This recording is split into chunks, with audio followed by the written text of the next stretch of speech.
Hey, good morning, everybody. How's it going? Welcome, welcome. All right, so today, what do I have on my screen? Chibis. Haven't seen these dudes in a while. Look at them. So, a little context here.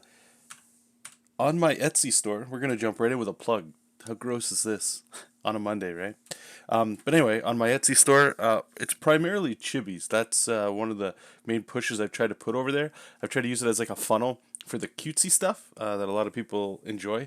And thank you for those that have purchased from there or shared it, all that kind of stuff.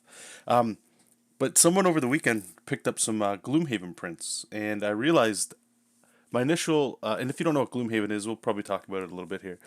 So it's a little bit on on topic before we get into the other comic book stuff. But here, let me open them up here.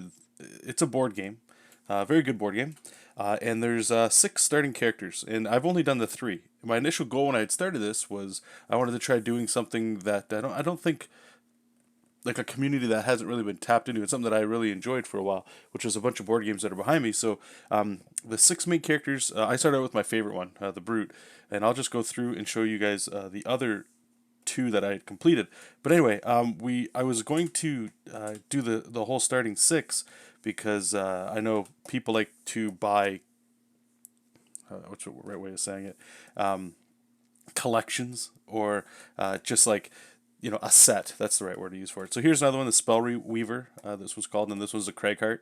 So today what we're going to be doing is, hey Lars, how's it going, brother? Super gross, and you love it. All right, let me bring over. Oops, that's the wrong button. Where's it? Right here? So this is what the board game stuff looks like. But this character we're going to be doing the Mind Thief, the Scoundrel. This is probably my second favorite class there, and the Tinkerer. So I know we got a lot of time today. I'm going to try to get them all done today. If I can't get them done today, at least a good chunk of them, and they'll be done tomorrow. They're overdue. They should have been done a long time ago, but I had forgotten. And this brought me up into thinking about something else. I might start streaming maybe like Chibi Fridays or Chibi Monday, Chibi Mondays or something like that. Just so that once a week I can get through this backlog of designs that I haven't had a chance to do or haven't had a chance to get back to. There's a couple other ones that I had posted before. Donatello. I still got the Ninja Turtles I'd like to do. The Joker. If you guys remember that, I'll just briefly show some of that stuff. Like I have a whole bunch that were in here, but life happened, and these things just didn't get made from whatever's happening. So, as an example, this was the Donatello stuff. Very simple. These ones here, and you can see. Hopefully, we'll see as we do what we're doing here that the style's kind of adjusting a little bit too. I know they're just chibis, but you can get obviously a lot of range in here. But yeah, we've done Wonder Woman. Joker's the other one. Like you can see, like these guys are pretty much done. We just got to do some tight line art and stuff. So what you're seeing here, this is what we're going to work in a process here. And I know there might be some new people here and or people watching the stream after the fact. What we're going to do is Joker might be a good. He's going to be a bad example. The Brute probably be a better one. So we're going to start with this kind of stuff. We're going to work in phases. We're going to do the thumbnails, which you can't see, but we'll do in a second. We're going to do thumbnails first, then we're going to do what I call here the roughs, where you break it down a little bit more, but you can kind of see what's going on.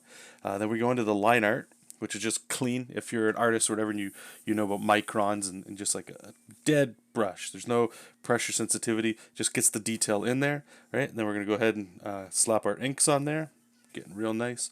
Then we'll throw our color on and then our effects. So I like to work in batches, especially when we're doing something like this today, where we're working in chunks. Let's back it up. So let's get going. Anyway, how you guys doing? How's your weekend? How's everybody doing? You guys still working on all your projects and stuff? Let me know. Photoshop. Make sure I got that. Okay. Now that we're streaming, the cats are gonna start getting activated. Just 1 second here. Come on, Jojo. Come on. There you go.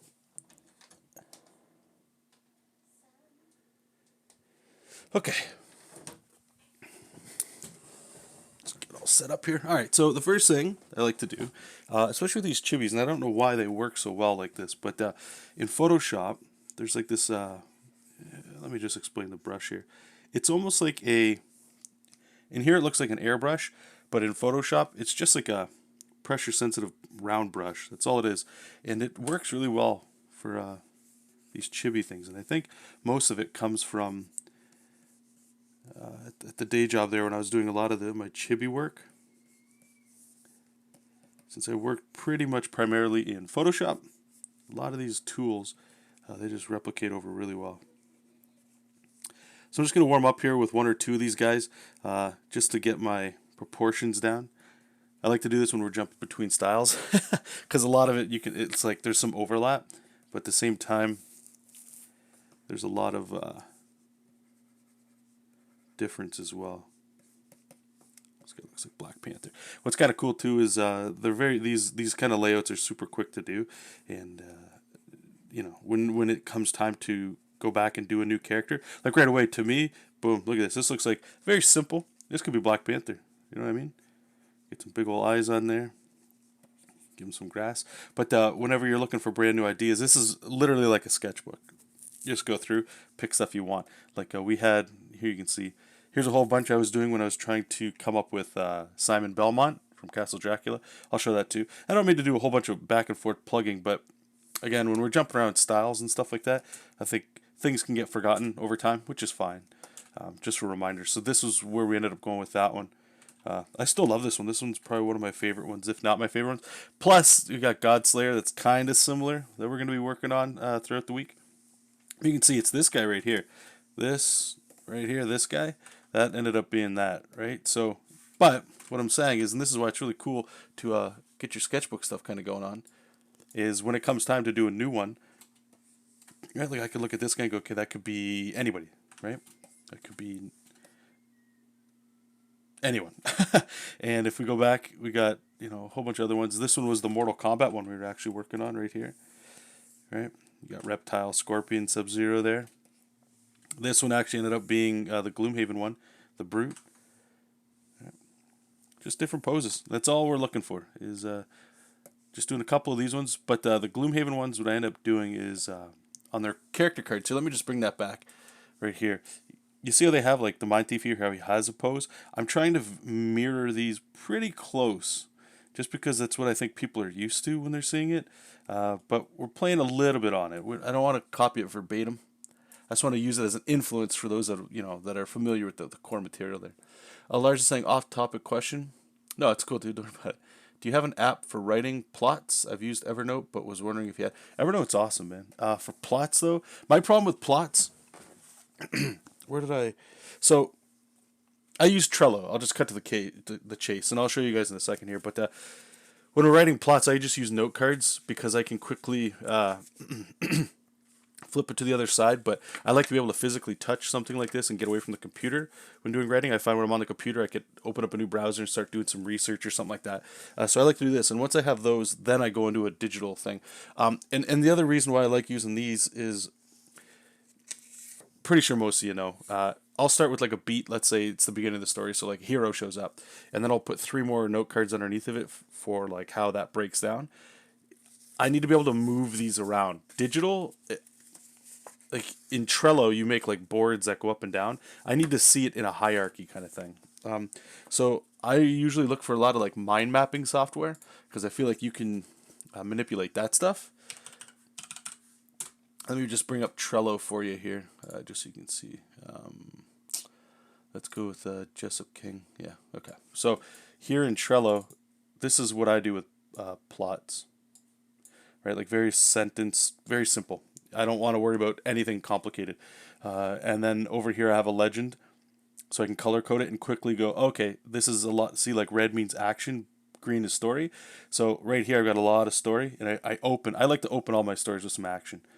But this lets me pull back and go, like you can see, like this is a very story-driven story. There's not a lot of action in this story. So I like to be able to look at it this way. And then from here, this is where usually I just go to thumbnails from here, to be honest, brother. Or there's a piece of software I just got called Superscript, and that's pretty much just for comics. Let me just boot that up to show you. This is what I'll be doing, I don't know about today, but maybe tomorrow or something. So say new. It's made for characters, right? So it's like you can just type things like P will turn into a panel. If you go PP, it'll be, or I believe it's PP, or is it capital P? Page? It's been a little while since I've used it, but it's made for comic book writing. Yeah, okay. So what I would do is I would just go in here and I would write like whatever my sentence was, right? Like that beat. And then I think there's a quicker way than instead of typing page, but this is how I would do it. And then like I don't think I'm going to go in here and write like panels, you know, this is happening and that's happening, this kind of stuff. But this is where I'll be going because I don't like writing full scripts. But I'm trying to get a little bit better with that. But anyway, that's a very quick breakdown. Code's exactly what I asked. I kind of want to have it as a physical copy, but I'm doing a lot of research and it's easy to copy paste with an app or something. Yes, yeah. So check that out. Hopefully that'll help you out, brother. Okay. Let me just minimize this. Just gonna do one more quick warm up. I just want to make sure I'm getting the proportions right. I know they're just chibi, so it's not whatever. You can kind of experiment with them. This is how one of the easiest ways I'll do it. Like if you want to go with a simple chibi, right? I do this head shape, and then I think of like a Ninja Turtle. Here's like the eyebrow, and then we kind of come in here and do like this shape. I don't know how else to describe it there. And then this gives us our planes for our eyes, and then, you know, here we could throw in a giant ear. But this part right here, just copy paste the head, bring it down, right? Lower the opacity. So when I'm drawing the body, I know I can only go within this shape. And what this lets me do is it's a very quick way. This is no different than like any anatomy book you would read, where they're saying how many heads tall is something, right? You get a little stubby stuff, maybe throwing a big old juicy shield. I think this is curved just a little too much, so let's bring that back down.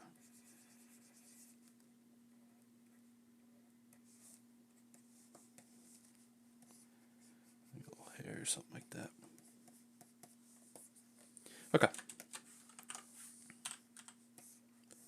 Save this up. All right, I think what we're going to start with is I'm going to go with the Scoundrel, because the Scoundrel is a little more humanoid.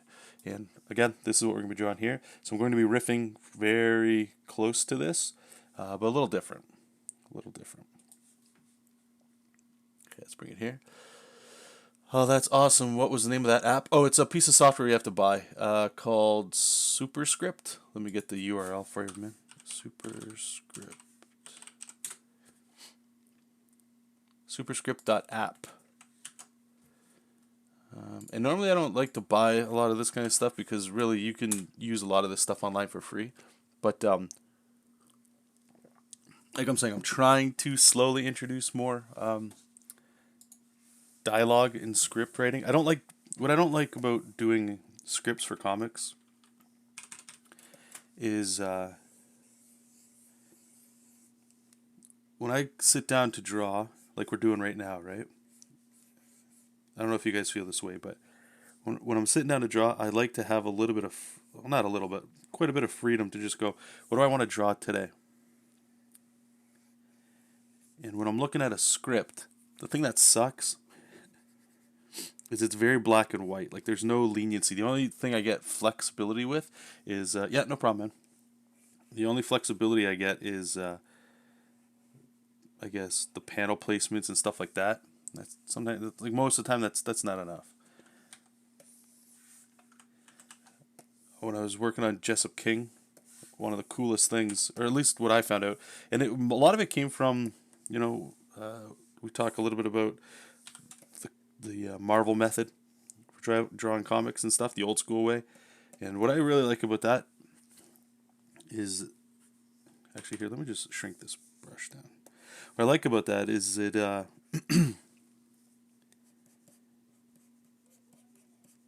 it allows you to kind of be more expressive. And so, what do I mean by that? So, like, if you were to go, if anybody's ever worked on a script or that somebody else has written, let's say it's 22 pages, and page one is they'll write 6 panels, or you'll see 6 panels, kind of like how I was writing them, and they'll have a description of exactly what happens, plus the dialogue that happens in there. So when I sit down, I go, okay, how do I, if you want to think of it like a director, how do I take what was written here and make it flow real smooth, you know? And it's that's the job if you're a comic book artist, right? It's a storybook or storytelling, and you'll figure it out. Sometimes you'll have better days, and sometimes you'll have worse days. But that's what you do. Now, the Marvel method, at least my understanding of it and how I applied it with Jessup King, was that it was like, okay, all I wanted to know was the plot of that page. What's the beat? What's the thing that's happening, right? And once I had that, so it could be like for Jessup King, the first page, I think it was Jessup and Momo, the two main characters, right? They land on an abandoned planet or something like that. That's all I need to know. So when I sit down to do the thumbnails, I can go, okay, well, how many panels do I want with that? Good morning, Van. Hey, Van, how you doing, brother? Right? So I could just go, all right, well, if that's all I want is them landing, it could be do I want to start with a splash page or I could figure that kind of stuff out as I'm working. And one of the cool things too was like sometimes you have off days, right? At least I do. And those off days, sometimes you don't want to draw like a big ass cityscape. So I'm just opening this up to see how I was doing the anatomy. So this one here I could see real quick, like I've got a lot of room for big chunky anatomy, but this is blown up really large. This is small, so I'm going to keep this kind of still small. I don't want to go in here and worry about too much because we're going to do all the window dressing and stuff later. But what does she have here? She's got like a bag of coins. All right, so here, this is sort of like, I know I'm rambling. This is how we normally work here. But this bag of coins she has here, I'm going to actually, let's just bring this down here. Put a whole bunch of points. Coins. And she's got this really cool, it almost reminds me of like an Asian thing here. Where it's like this, I don't know what this would be called. I'm pretty sure she's just standing on a bridge, but we're going to try to do some storytelling here. You know, like we just put this on like a rock or something. Or maybe water. I don't know yet. But I always liked, I love the artwork that she has. And I'll bring it back over here so you guys can kind of see it. Right here, you see this red? And here, it just reminded me of Asian. I don't know why. Just this whole the green and everything. And you kind of see like the swampland and stuff back there. And the trees. So I don't want to obviously, just inspiration from it, even though a lot of what we're doing here is taken right from it. All right, let's bring this crotch up a little bit. But anyway, so with working with the comic scripts that way, I just find that I get more flexibility and I don't have to go like...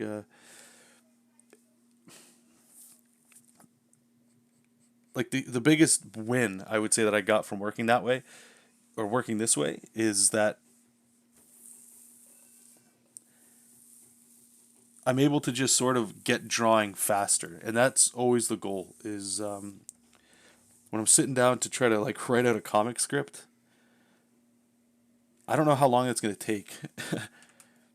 And to be fair, one of the biggest drawbacks because of that is it's probably not as strong as other scripts would be if I sat down and just ironed out like the dialogue, right? And the perfect beats and made sure there were certain things happening with the panels. I'm more relying on just pure artistic ability to go in there and to figure it out and worry about it later. So you might not like working that way. It's not scribbles if I'm not rambling. Well, I hope so. But anyway, I hope that helps, or at least explains a little bit more of why I like to work that way. And I'm going to try to document it as best as I can on YouTube, just like we do with JESOP. There's going to be a lot more, I would say, behind the paywall this time, behind on Patreon. So if you're interested in process and stuff for comic books, check that out. Okay, so she's pretty much there. This is all I'm going to need. We'll do the costume and stuff later. I just want to try, just before we move on to the next one, I just want to try shrinking this up a little bit. Just to make it feel a little bit more chibi-ish, I guess.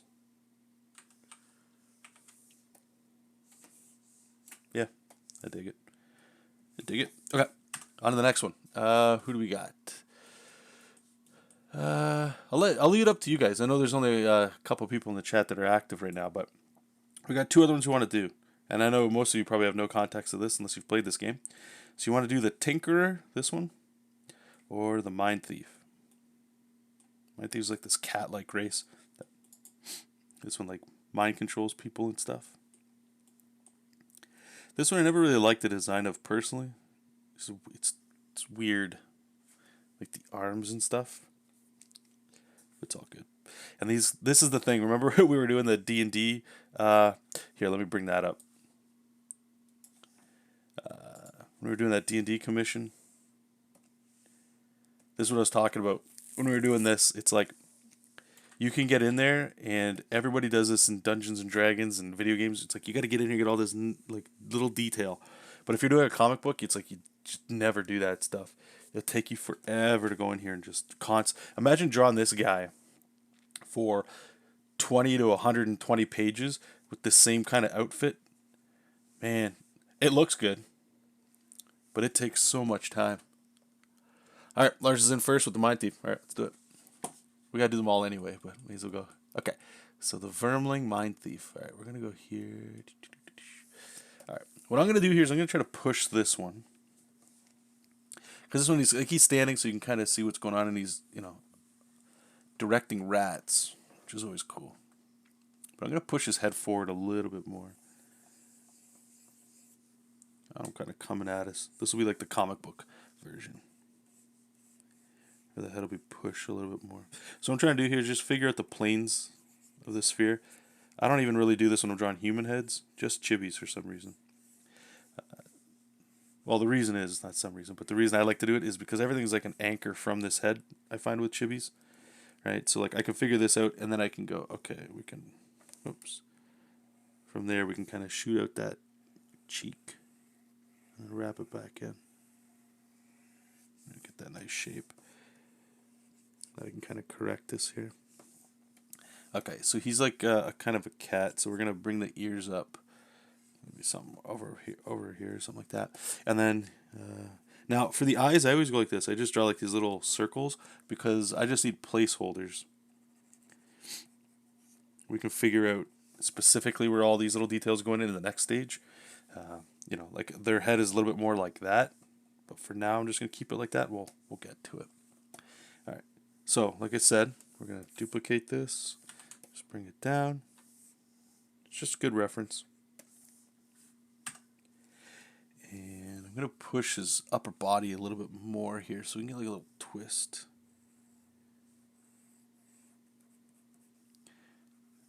I don't know the whole anatomy of these things. Do something like this maybe. We can kind of get this leg coming at us. I'll put this one in the background a bit. And I like the swamp that he's or the sewers that he's in. So that'll be the bottom. It'll be like sewers, plus we can get like some water. I always like having like the dome with the water coming in. I don't know if we'll do that. Oh, Lars, I did a character design yesterday. I'm not done yet, but I already know it's way too detailed to be in a comic. Or you're my... Yeah. It's one of the reasons why, like Iron Man, if I was to ever work for Marvel and doing Iron Man, I would hate it. And then you start looking at a lot of Iron Man designs, and they're all like my favorite Iron Man design. I don't even know who did it. It's just an easy way to bring this up. Iron Man. This one actually. That was quick. This design. I just remember seeing it in Kirby, whatever. I don't even know. I don't think he designed it or whatever, but it's like, there's no face. Just put some shapes. It's very much like, okay, you can still see all his biceps and there's no difference here between this and if this was like rapping from like a Street Fighter character or something like that. You know what I mean? This is what I like. I'll draw Iron Man like this, no problem. I'll draw pages of Iron Man like this. When you say a guy in a machine body, like I'm thinking intricate details and cuts and stuff like that. But with comics, anyway, you can just go boom. No, this all here, all that's metal. And if you color it right, it's believable. All right. I don't like where this one's going, so we're going to start over. Oops.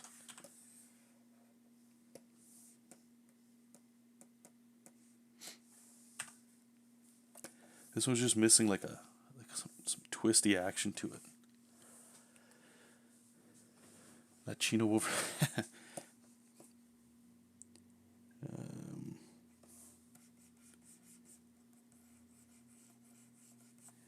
Let me just twist a little bit more.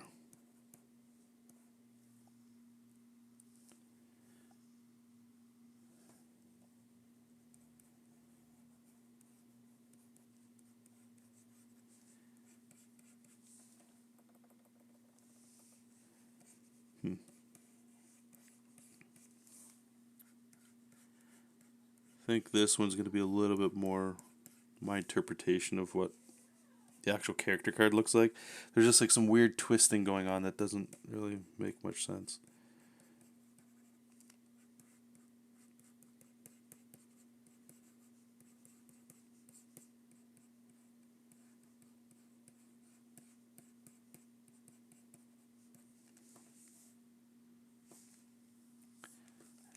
And you're going to put his hand up here.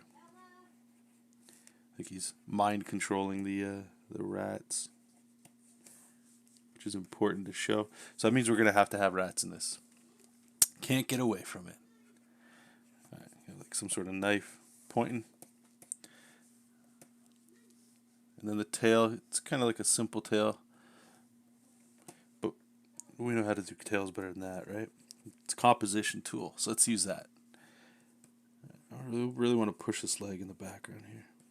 I think with this one we can get a little bit more dynamic. So you see the scoundrel up here? It's very like a heroic. That's how I would like to draw things. Like it's very, triangular or rectangular composition.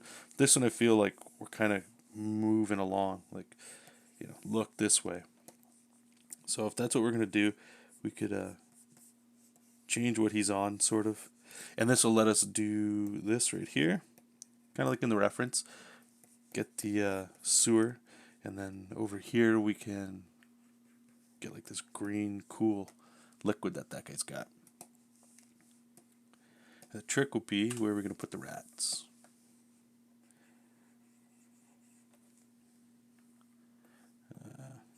We'll just do the rats super simple here.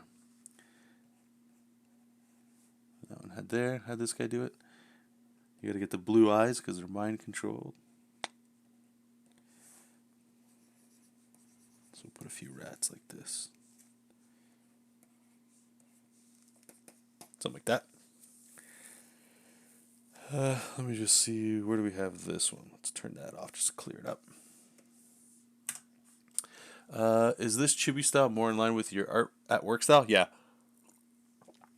So whenever some of the main games we were working at when I worked at the game studio were like the Match 3, super cute kind of stuff. I think I actually have something. Let me see, just to show you where this came from. And I built this up over time. I got more and more confident with it. Every time I go to show you guys something, I can never find it.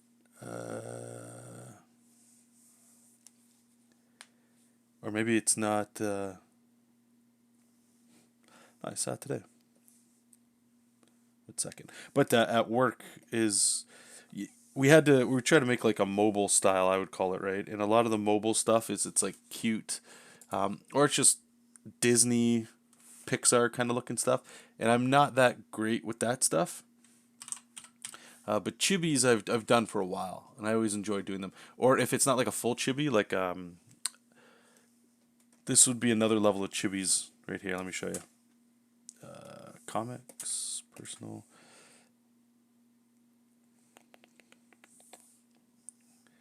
So this was another comic idea that I'd like to get to at one point. Where are you? Spectacular Z. And we did there's a video on this too. There's a video on everything, right? Oops, check my phone. So this kind of style here, where it looks to me, it's like a chibi head, but the anatomy is very much like a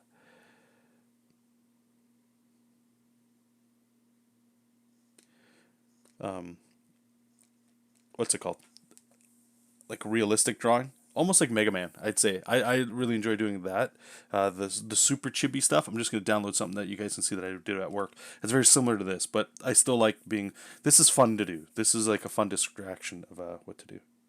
Okay, just give me 1 second, guys. I'll be right back. I just have to grab a sweater for my son.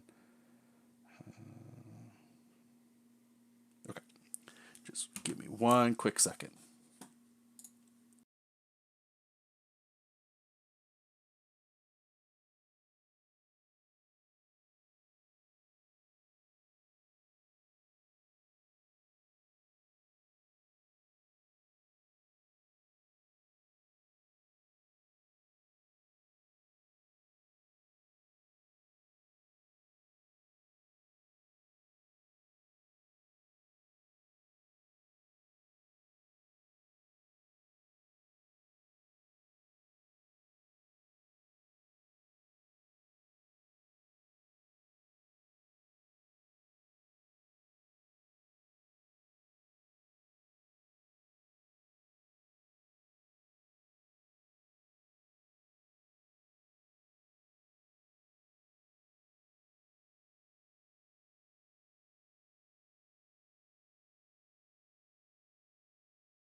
Okay, let me come back here. There we go. Okay, sorry about that. Okay, let me download. Just for reference, I feel like I should keep something on my computer just to show you guys this from time to time. For those that ask. Oh, also, there's this one. I forgot to share. Let me bring it over here. There's still Daredevil that we're going to be working on too. So, like I said, there's a lot that I've already got in the backlog. Just I've been trying to push forward on doing a lot of the comic book stuff. So it's like a lot of the chibis kind of get pushed aside, and then going back to work on them is kind of like a, we'll do that later or whatever. Anyway, I can't find this. I'll just keep drawing. But if you guys are interested in seeing kind of like how I draw or drew at work for the chibi kind of stuff, just search like Recipe Rescue, it's called, or Recipe Rescue Fruit Blast, I think was the last one that we had done. That would have been the more up-to-date chibis. But honestly, at work, I didn't get to draw lately anyway, really much at all. I was doing like UI work for casino games, which is radically different than what you're seeing me do right now. That's a deep cut. I remember that hole down the Power Rangers memory line. That is a deep cut, eh? Alright, so the last one we got here is the Tinkerer. Fun class to play. Not really a fan of the design, but that's not up to me. You like what you like. Now the artwork for this one, I don't... let's see what we can do. So he's kind of... Okay, so this is what it looks like. Right. To me, the one thing I don't like about this, and this is just the art snob of me coming out. Hey, Nimrod, how's it going, brother? We are online at the same time. How about that? So this is the art snob in me, and I am wrong about this because it's art, so it's subjective and stuff, but... well, maybe it's not wrong. Let me correct that. What I don't like about this, and I'll tell you why it probably works, even though I don't like it. As a pinup, I don't like it. But that's not necessarily what this is supposed to be. This is for a board game, right, where you want to know what your character looks like. So this is showing you what a, I think it's Quartle. I think that's the race.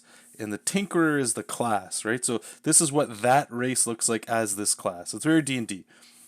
But it's very boring. Like, it's just a guy kind of walking, or a girl, I don't know what the hell this is, with the crossbow, right, with a really cool weapon, and then a potion. So it's showing you that they do things, right? Like they've got like a hook with a rope and a spear on there, lots of ammo for the crossbow. So it looks like it's a ranged character, right? And I know a little bit about this, so I understand why there's goggles and stuff like that. Potions and things just for like elixirs and that. So I get what they're trying to do. And a lot of pockets, a lot of Batman kind of stuff, right? Like gadgets and again, Tinker. It's a lot of little things. So there's a lot of busy work in here, and you need to show that. So as a pinup, I hate it.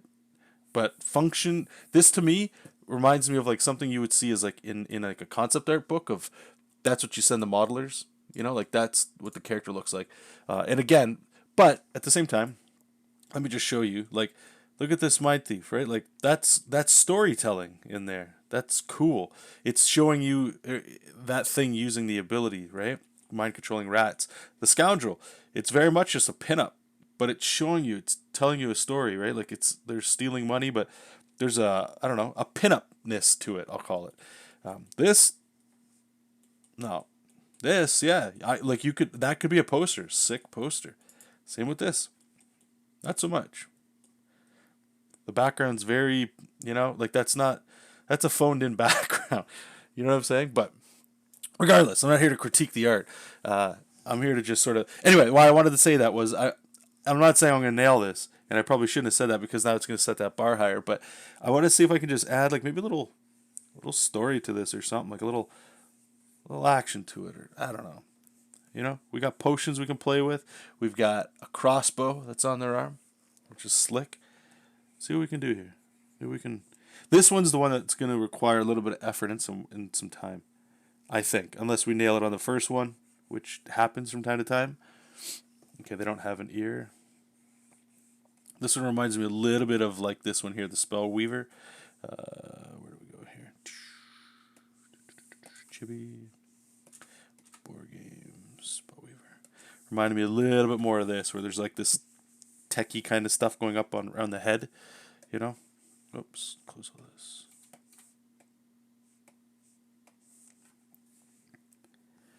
So put like a little something up there. But I'm thinking, all right, so we got a crossbow, right? Maybe let's just start fiddling this out here. Let's see where we go.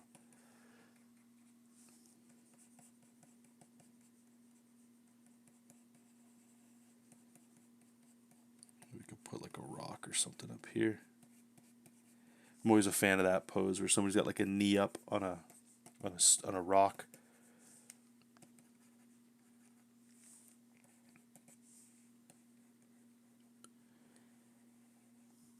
This crossbow thing. Hey, Cannon, how's it going, man?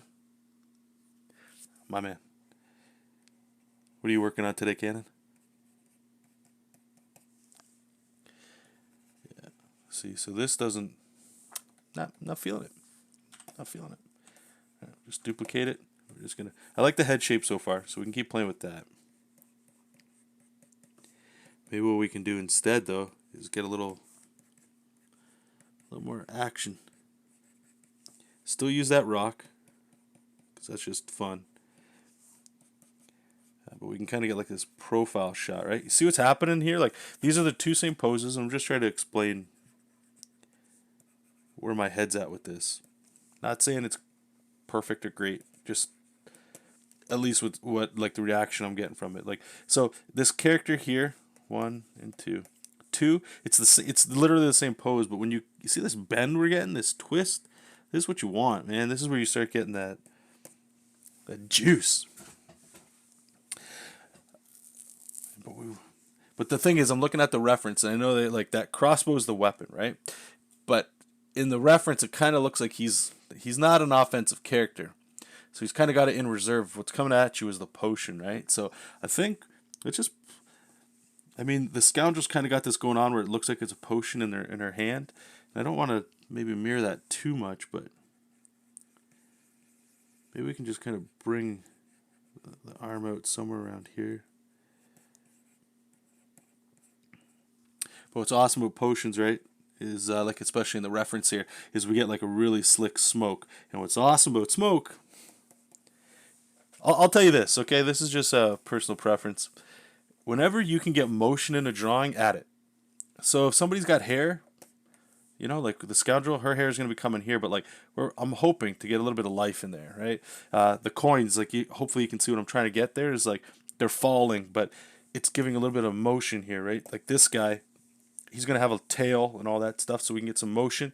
This Tinkerer doesn't really have a lot going on, but that potion is huge, and I'm going to really abuse that, because we can get like a lot of motion in there, and we want that. Sometimes what I'll do too is, like, let's just say for this pose right here, where the guy's standing there, I'll do like this. I'll just add like debris, little rocks, like as if they were falling or it's moving. That's what you, at least that's what I want. And the only reason I'm bringing that up is when you're drawing whatever you're drawing, maybe you can think of that a little bit. Where can you go and add motion that's already there? Really start playing with that. Let's bring that head down. Hey, no one, how's it going? First time able to join us. Well, welcome. I do appreciate it. Create now. Welcome, brother. Welcome. All the familiar faces are starting to roll in now. This is great. That's a great tip. Gotta be dynamic and dramatic. That's right. All right, so I think what we'll do then is I'm gonna put the hand over here. Maybe we'll put a fist, because a fist is always cool. And it's the same. Again, I'll bring it over just to show you guys. This is what we're riffing. You see how this thing's got the crossbow? I'm just going to rotate that, really. So if you look here, it's kind of, think of like Wolverine. Right, so we got the claws sticking out like this, but it's the crossbow. Something like that. And then with the head, once again, I like to just sort of put little dots in for now. They're not really showing any expression, so we're going to worry about that later. But it gives you the direction that they're looking. So even when I'm doing like my, we'll say traditional style stuff, right? Like if I'm drawing a head, I always like using cylinders. You see how right away that gives me direction, but when you put in just little dots, you can kind of, you know, and sometimes what I'll do is I'll put like an arrow, like is he looking this way, is he looking that way, you know, and it doesn't matter where you're going, but when you get into like drawing like your final line art or your inking or whatever, right, when you're putting in your lines, you can change that, but you don't need to worry about that right now. You just need to get that idea. Get that idea down. Okay, so we're good. So thumbnails are done. This is where we're going to be going next. This is the fun stuff. Then we're going to get to that. I don't know about today, but we're going to be doing each one step by step. So what is it? 8.5 by 11. Okay, let's do another one. 8.5 by 11. Boom, perfect. Close that one up. All right, let me just merge all these layers. There's a lot going on. Layer. Merge. Okay. So who do you guys want to do first with the roughs? I'll put it out there for you guys to see, and I'll let you guys pick. So there's the 3 we got to do. There's the scoundrel. Scoundrel is A. I'm hitting puberty, by the way. Mind thief is B. And tinkerer is C. We got to do them all, but you guys let me know who you want to do first. Everybody's great, man. Thanks for asking. Hope you guys are well too. And let me just get these all set up and ready to go. Something like that. Cool.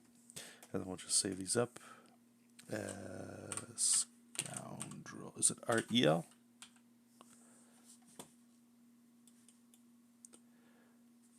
Scoundrel. Yep. Okay. Save.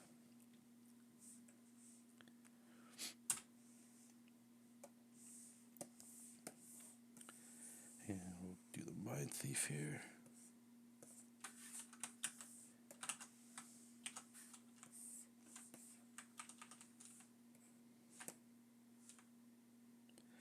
So you see the knife. I don't want to get too... We might have to adjust this one, but for now that's fine.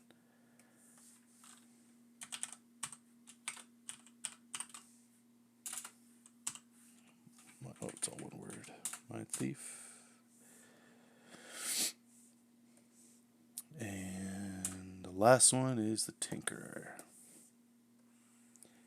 Look at the tinkerer here, and it looks like X-23 or something. Like it looks like the hair coming out. Got the Wolverine claws. It's funny.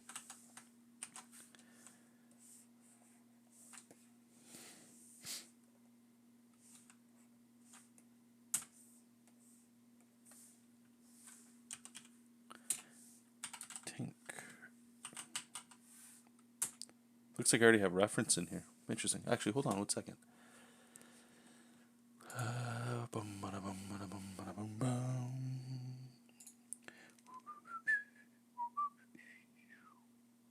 What is this? Oh, I did get reference already. Okay. That's funny. Let's close that. Okay. Okay, what do we got here? Got to vote for B, A. That character looks wild. The knife pose. Okay, so we'll go with B then. We will go with the mind thief. It's got the most votes too. Okay, so we got here. Let me just roll over. Make sure I can see this dude. Okay. So I'm going to go here. Where are we at with this one?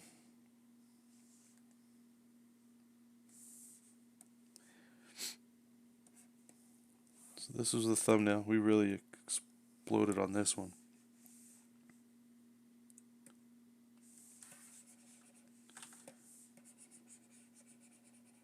Was this the one we used? Yep. Okay. Same brush. Okay. So we're going to go here. I guess we go red with the line art and blue for the costume elements. Cool. Alright. So, like I said, there's going to be some adjustments here. I'm thinking we can kind of play a little bit here. Now this is like they're called vermling, and It's like a cat looking thing. That's the way I always look at it. Or a rat cat mix or something. So I still want it to be kind of cute, right? Even though it's got like some horrendous teeth. Maybe we can kind of bring the nose out like this. And then the eyes. The eyes are cool. They got like all this energy kind of stuff.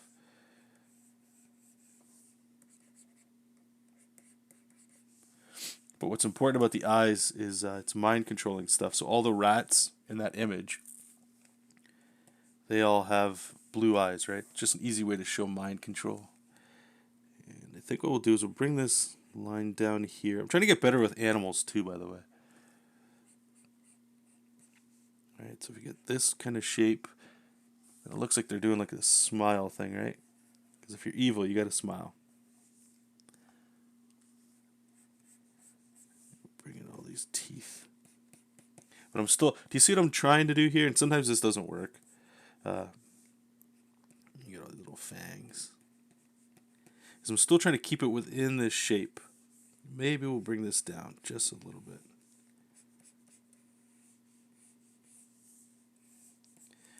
Correct it with this side here.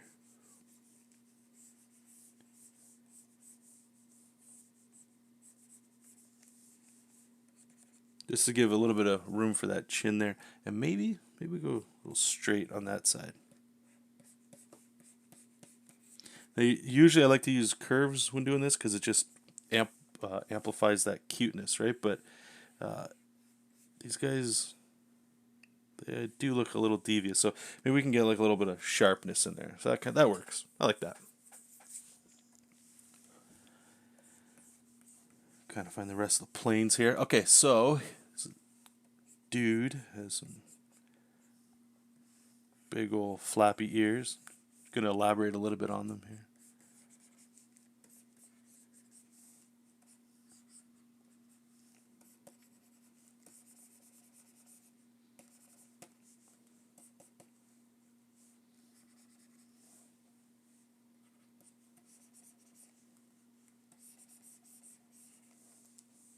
Kind of looks like a bat a little bit right now. What's on his face? Let me see here. Alright, so it's like some tattoos. He's got like this weird blue mark too. I don't know if that's part of him. We'll see. Okay. Now, a lot of the costume actually covers a lot of the anatomy. So, what I usually do for that is just worry about the important stuff and then super simplify everything else. So, what I mean by that is his hand, we can see because it's holding the knife.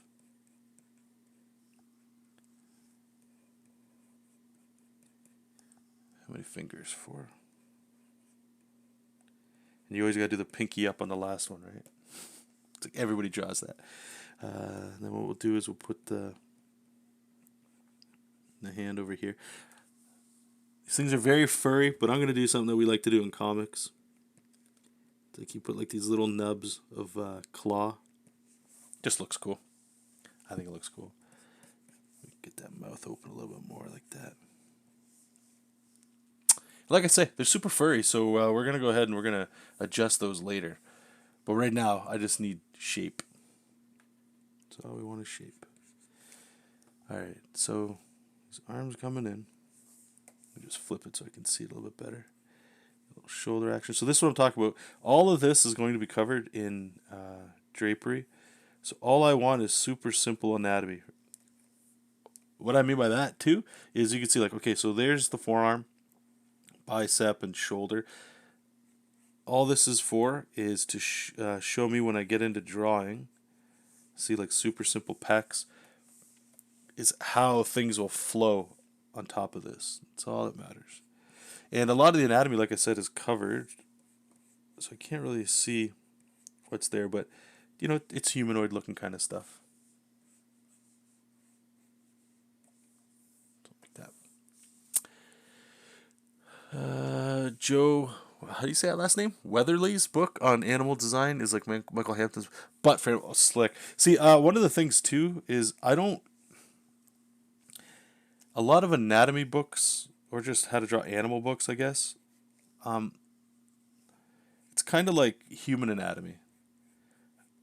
the one thing I don't like about them is like I don't, and this is just probably a weakness of mine, and I'm trying to bypass it. Is like I don't want to draw a horse for reals that looks like a real horse. I want like that idea of a horse. Kind of like superheroes, like the way I draw them with like the overblown anatomy. I don't want to have,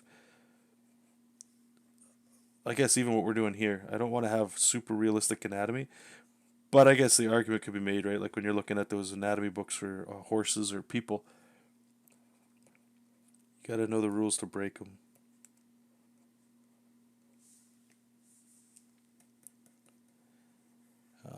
So actually, what was it? Last week or the week before, when we did my niece's birthday present, it was like the furry that we did. Like I'm not into a lot of furry stuff, but I'll tell you this: just looking at some of the furry stuff I did, that right there has helped me so much. Where it's like the eyes, and then you kind of just go this shape, and like that can be the nose, but it's just that shape right there lets me like get some serious cartoon range. We'll say in like an animal, mostly any animal that's got like that muzzle, like a dog or whatever, right?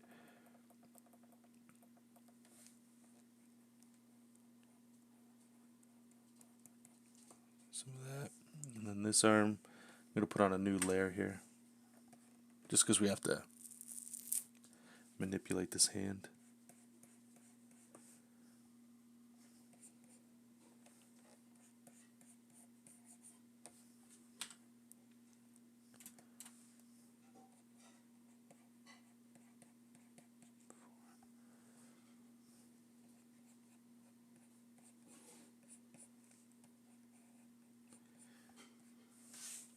So I know it's covering the eye. We'll adjust that in a second.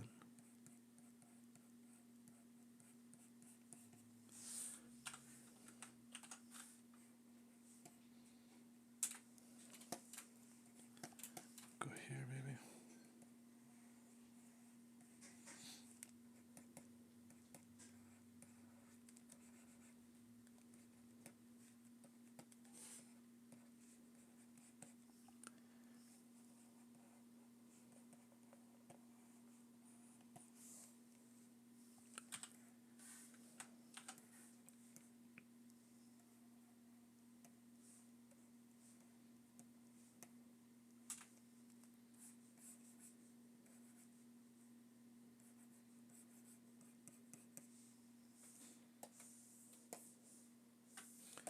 All right.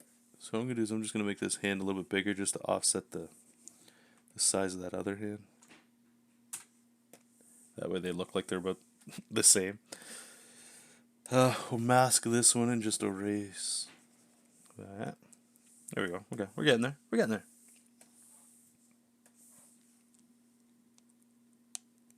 And like I say, we'll get the rats in a second. But for now, we're going to get all the costume elements in there. Okay, so he's got like this tattoo looking thing. This will most likely be done in color, but it's nice to have it.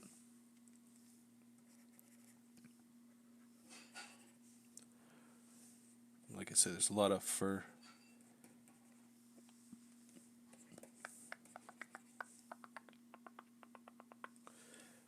Now this hand has some cool rings on it.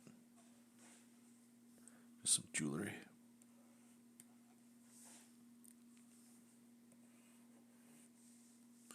All right, let's get this big.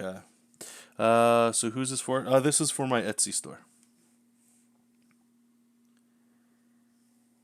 They're for a board game called Gloomhaven, and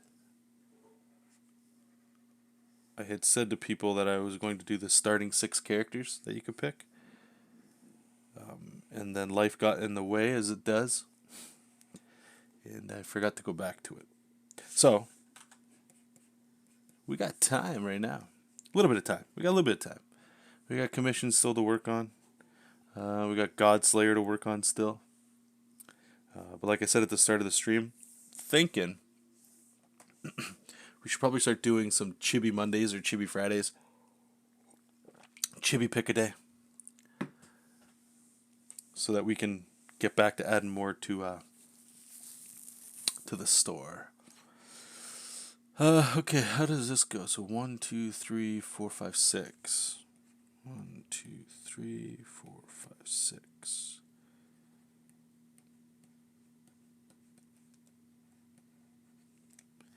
Then we're going in here. And there's some runes and stuff.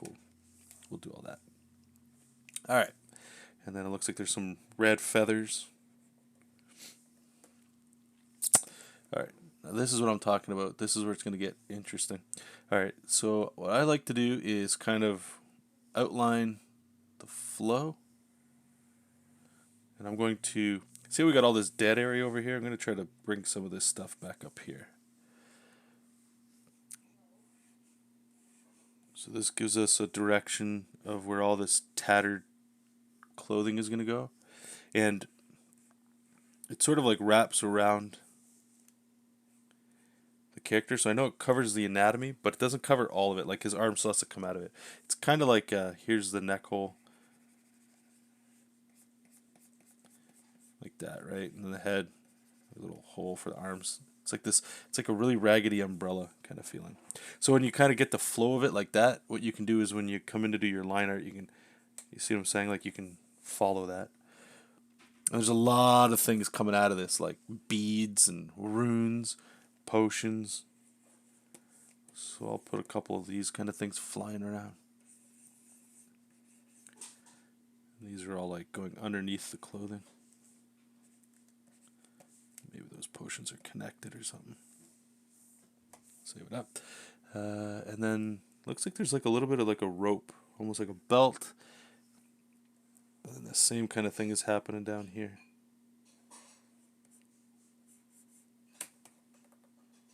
Oops.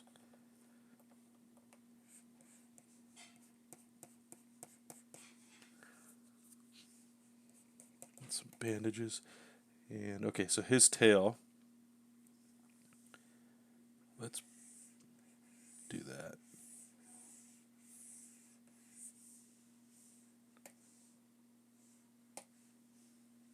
Yeah. And I don't think the tail has it, but it looks like fur, but I like that idea of those spikes on there. It's kind of cool. What else are we doing here? Okay, we got blah, blah, blah, blah, blah, blah, blah, blah. That's all lined up. Just going to erase some of this anatomy under here. So when we get to drawing, it won't get confusing. Something like that. Oops. Stat. Alright, let's get the background, then we got to get the rats in there.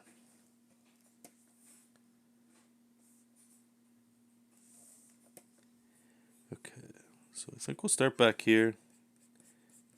Just get like a simple stone.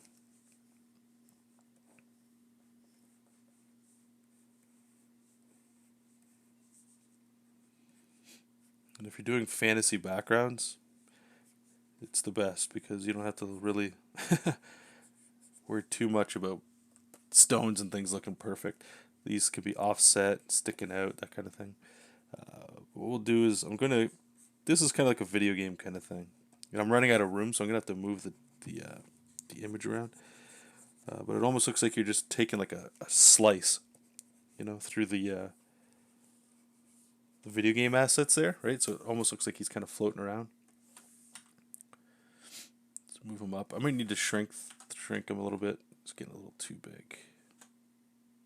I like having a little bit of a buffer around there. But okay, so what this lets me do anyway is I can kind of come in here and maybe I'll extend this over here. Bring that in. We'll get like a little worm's eye view here.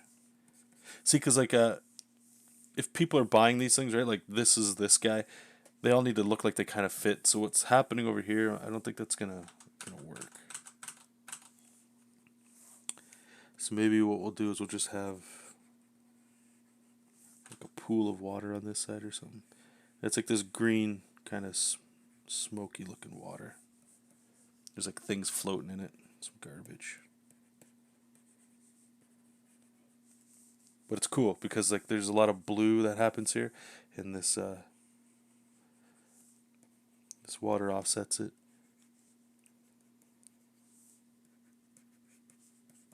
Yeah, I like that.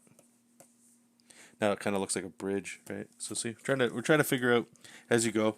You're ad-libbing and adding story. So I'll just bring this over here. Hey, Jason, what's up, man? What's up? Okay. All right, man. Take your trolling elsewhere. Okay, so here's the original, and here's where we're going. So I still got to add the rats, but you see this green kind of swampy stuff in the background. We definitely want to keep that going. He's not on a bridge, but it's the same but different. It's kind of like what we're trying to do. Okay, let's get some rats on here. So put that on there. How did this guy do it? Whoever drew this, they got like a real simple shorthand way of doing this. Get the big ears in there. And they're ratty. Okay. Always use tails and stuff for composition.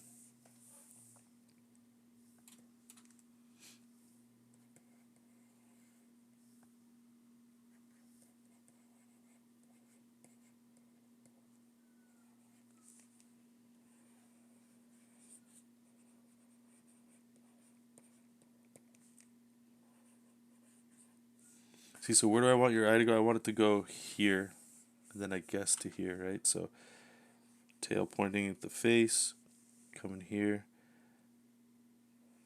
Get the tail still going to the face.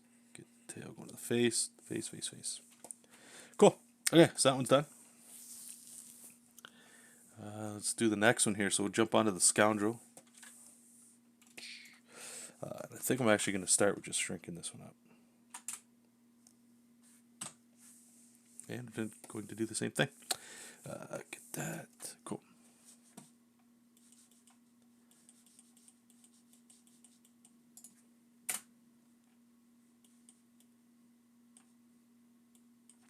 Okay.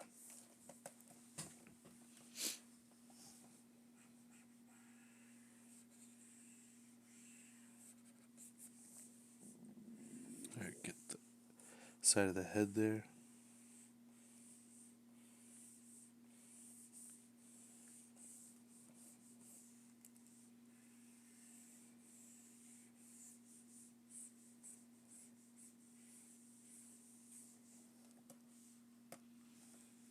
Okay.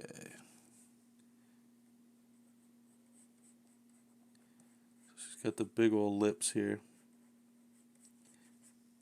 I think we did this with the Spellweaver. Let me check. I don't know how I did her lips.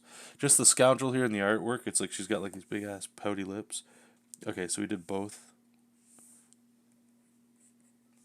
Yeah, I don't know if I like that. They kind of start to look like a fish. Let me see once we get the eyes in here.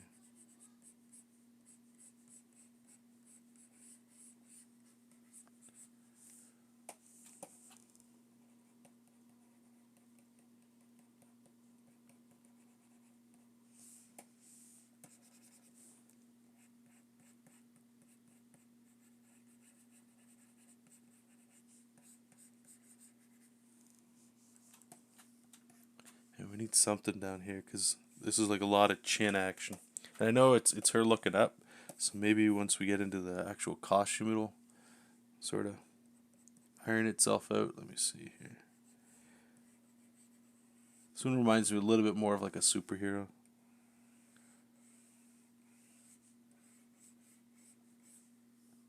This is like this weird wood or something. And her ear you won't see. If we open the mouth a little bit.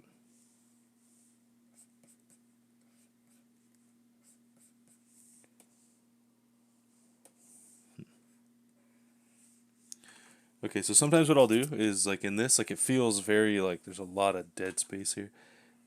We'll just maybe shrink this up.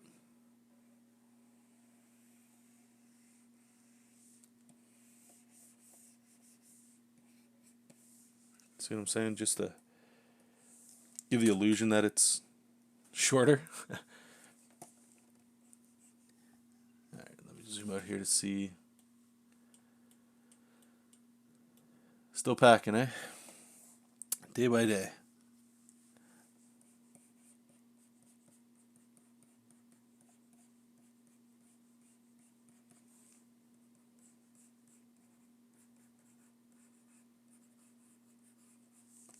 So you always want to make sure you get like a twist or something happening in the body. Just gives it like that, yeah, punch. And I don't think this is enough. So what we're gonna do is we're gonna kind of come in here and make these, like, really push this.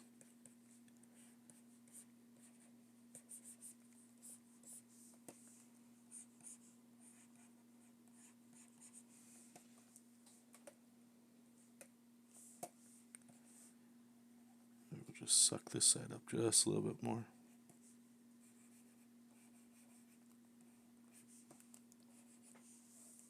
Really just want to get that, energy. Okay. Get that arm. So I'm going to bring her hand kind of like to the front a little bit, like this.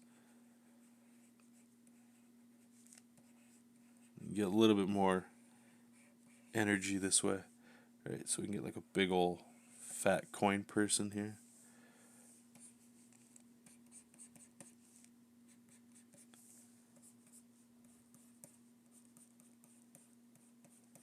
I think we'll put the shoulder over her head too.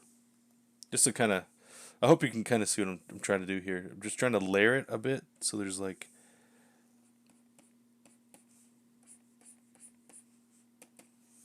some dynamic stuff in here because it is such a simple pose.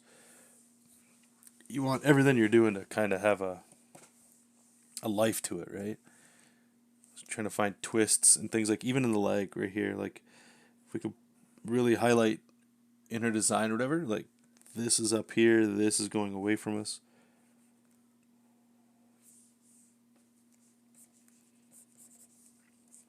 Super important. And then this arm's got a knife. Everybody's got a knife. So we'll put it here.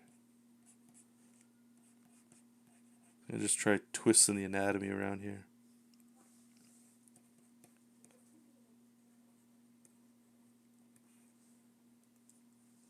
Something here, I'll figure that out. I know it's a wacky hand. It's like a dagger. Yeah, I need to play this game again. Just the artwork is so good.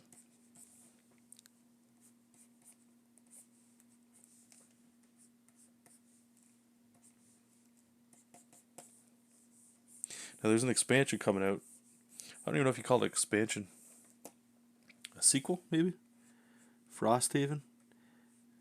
I think we'll do is I'll see how successful these go. I know Gloomhaven's like I know it's popular. I don't know how like if the hype's kind of died off now. But especially now that Kickstarter is going on for Frosthaven, I'm thinking if this gets enough, I don't know the right way of saying it, but if enough people are enjoying this kind of thing, maybe we'll do the same thing for the starters for that game. Get on that hype wagon, eh? All right, let's try to find out the center. I think this is the problem here. Let me just the center of this face. And those lips are just. Now that feels like a duck. Holy hell! What the? All right, we'll have to figure something out here.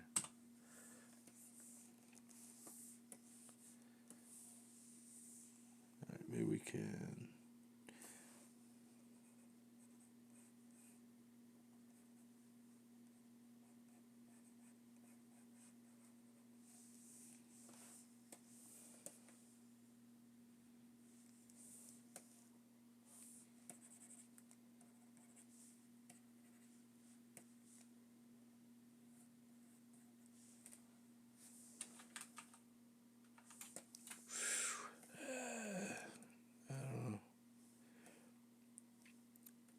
Let's just make a note.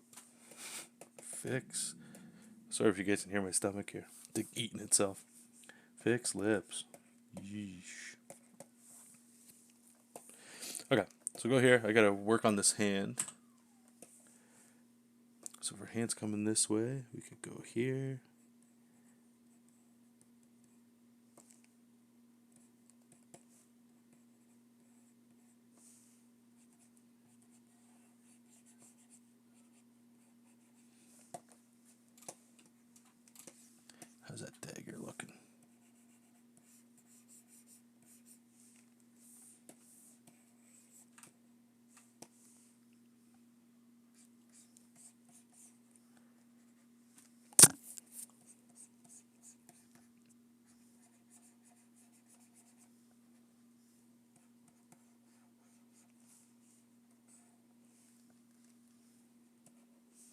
something like that.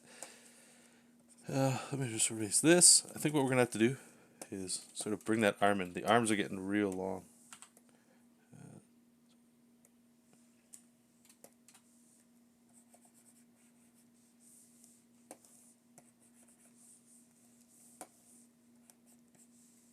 Something like that. That face, man. Those lips. It's too funny. All right, let's get the costume going here. I think once we get a lot of this in here, the lips, I'm hoping, will just sort of fix themselves. It's a horrible thing to hope for. All right, so her hair comes up more. It's like a dome, and then we get all these spikies.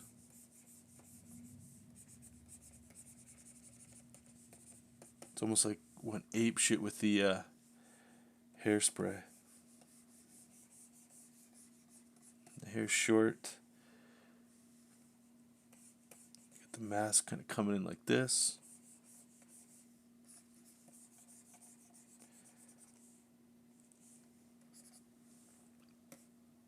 Sorry, buddy. Have you been enjoying any comics lately? Anything new? No. Like I said, I know it probably sounds horrible when I'm always talking about comics and stuff, but I don't really read comics too often.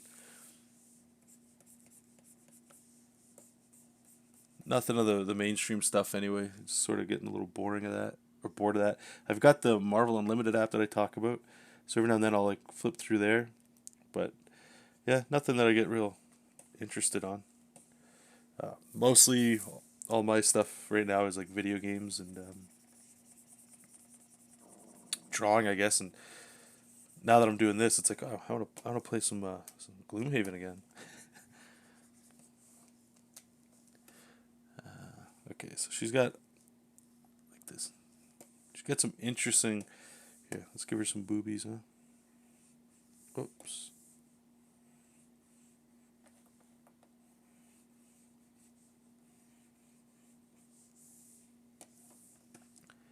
So she got like this unique breastplate. And I don't want to do all the detail right here. There's no point. A lot of that's going to get done once we get into that tight line art.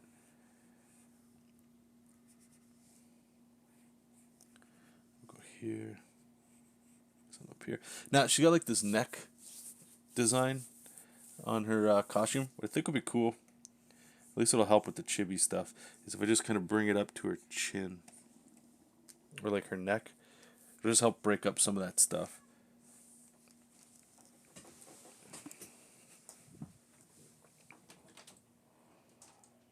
Coming in, Jojo.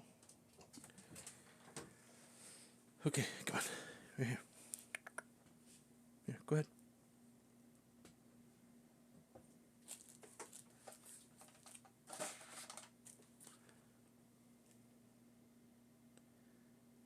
Here, go ahead. There you go.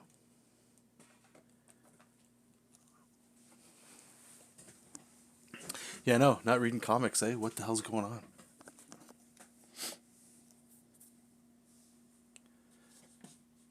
What else she got here? She got like ninja stars on her and stuff. Van Davis is saying I've been flipping through my collection of heavy metal lately. Oh man, trying to read all those stories I never got around to. Seems like my tastes are running more away from the American mainstream. Yeah, same here. You know what it is? For me, you let me know, Van, if it's the same for you.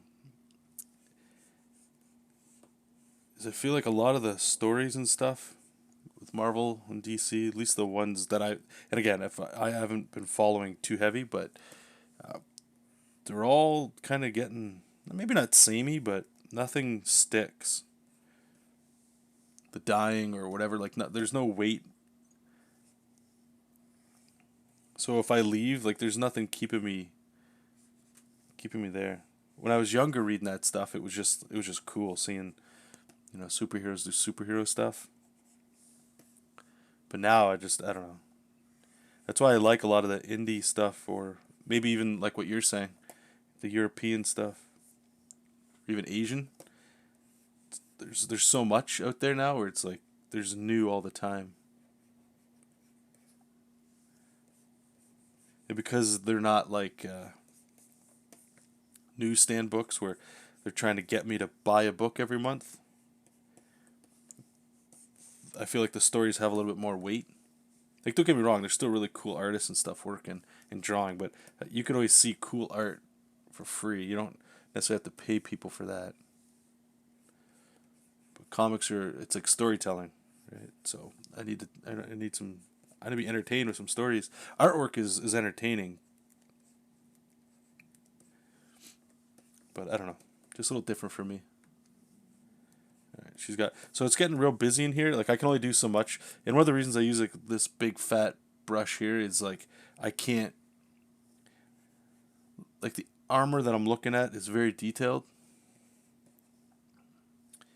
right? So like these are like some sharp points. I can't get in there and get really fine line art, so I have to like just vaguely throw in what's there, and the purpose of that is to just speed things along so you don't get stuck noodling. Okay, so she's got a sword too. We gotta somehow fit that in there.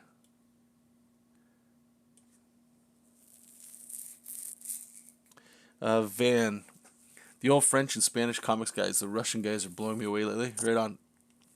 Share that stuff with me, guys, if you have things. I'd love to check that stuff out. Hey, Stu.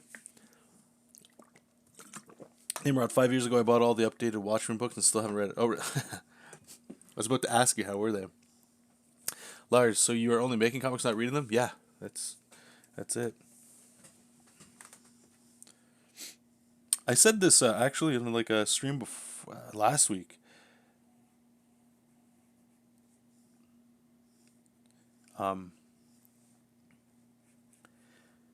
Is the reason I'm into comics so much is it's through video games personally. It's not the comics themselves. I remember growing up, there was a guy I used to hang out with, Luke, and he'd always get Captain America comics, and I was getting Spawn when Capullo was on it, and he was a very Christian or Catholic family. I don't remember, one or the other. And if they saw him reading that, oh, there would have been hell to pay. And I remember sitting on his porch after we'd go to the comic book store and we'd flip through them, and he'd be like, "Yo, like, give me those Spawn comics," because I got to bring them home with me, right? And I didn't mind because I got to read Captain America. But I remember twice his parents would come home while we were on the porch reading, and he would like just throw the Spawn back at me, like, give me the give the Captain America books back. And the mom and dad, they were always like, "Oh, what are you guys reading?" And we'd show them what we got. And I still remember the look they would give me when I was reading Spawn. And I don't know what it was. Like, they weren't reading it, so it was probably just the visuals of it, right? Looks like demons.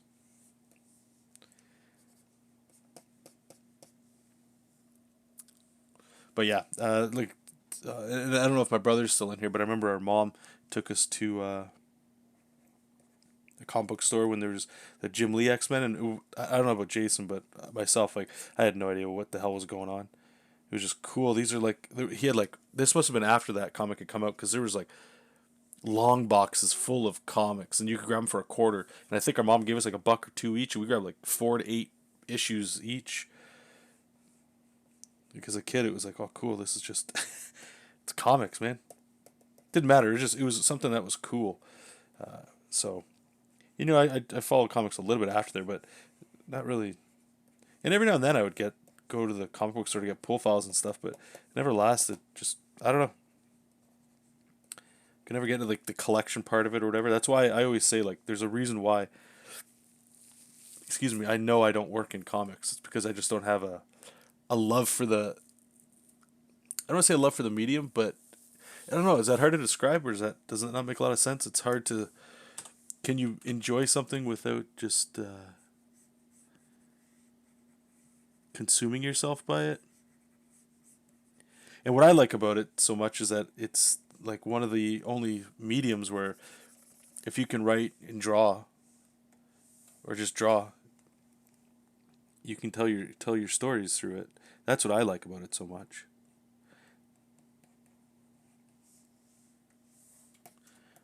And like, I enjoy creating them, but reading them is I don't know, it's something else. Maybe that sounds a little messed up. I don't know. All right, let's try this mouth. Let's see how this one works. I think maybe that's the problem. It was just this giant mouth. Yeah, I like that one. That's better. Okay, got one more to do here. Boom, boom, boom, boom, boom, boom. Charlie, I think the head is a little too big. Yeah, I know. Yeah, proportions are all out of whack on this one. I never. John, you might know. Did Will Robson work on the Big Trouble in Little China comic book? I don't know. I remember him doing a cover. I don't know if he actually did artwork for the book though. Johnny, welcome.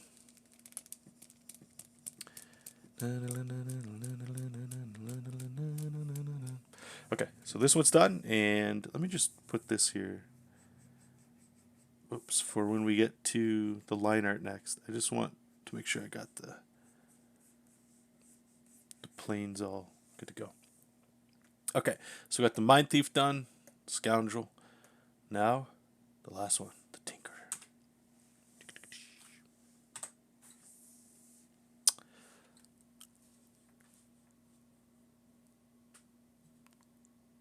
Van is saying, I've been getting into all these great expressive cartoony styles lately, trying to get less rigid and realistic with my stuff. Good, man. I think that's a good direction to go. Lars, I totally do the same. I love the art, but I don't always enjoy the stories. That's okay. Yeah. We're on the same page.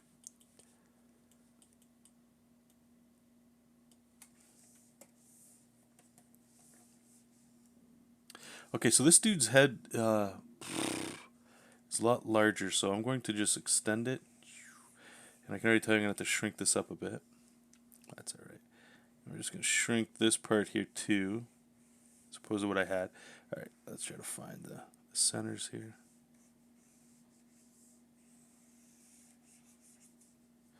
I know he doesn't have an ear, but I'm just scribbling that in. Alright, so this cat has also got like goggles and a smile.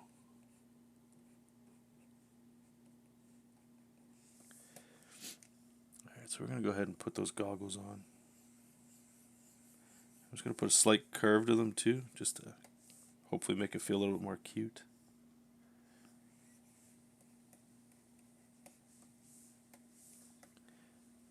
He's got like actual goggles up here.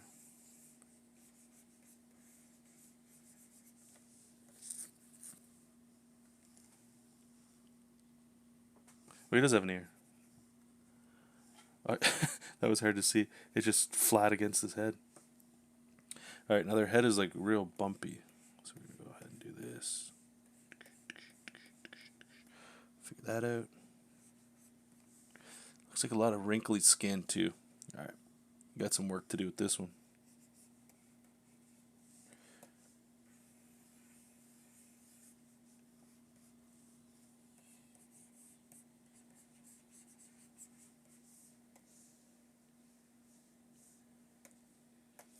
Let me just see something. Yeah, you see what happens here? Let me try this. Is as you start drawing, or at least I do, like my initial one, he was kind of like 3/4 looking down. Now that I've drawn like the goggles, because they're not eyeballs, I can get in there and kind of give a little bit of an angle to. Might have to redraw this one, but let's try, what is it, mesh. Just want to see if we can kind of make him look like he's looking down a little bit more.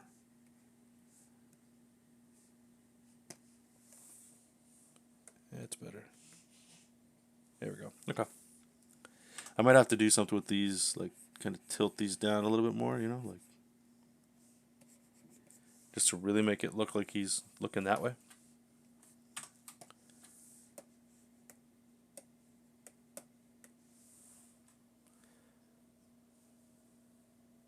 Johnny, I'm not saying long. No problem, man.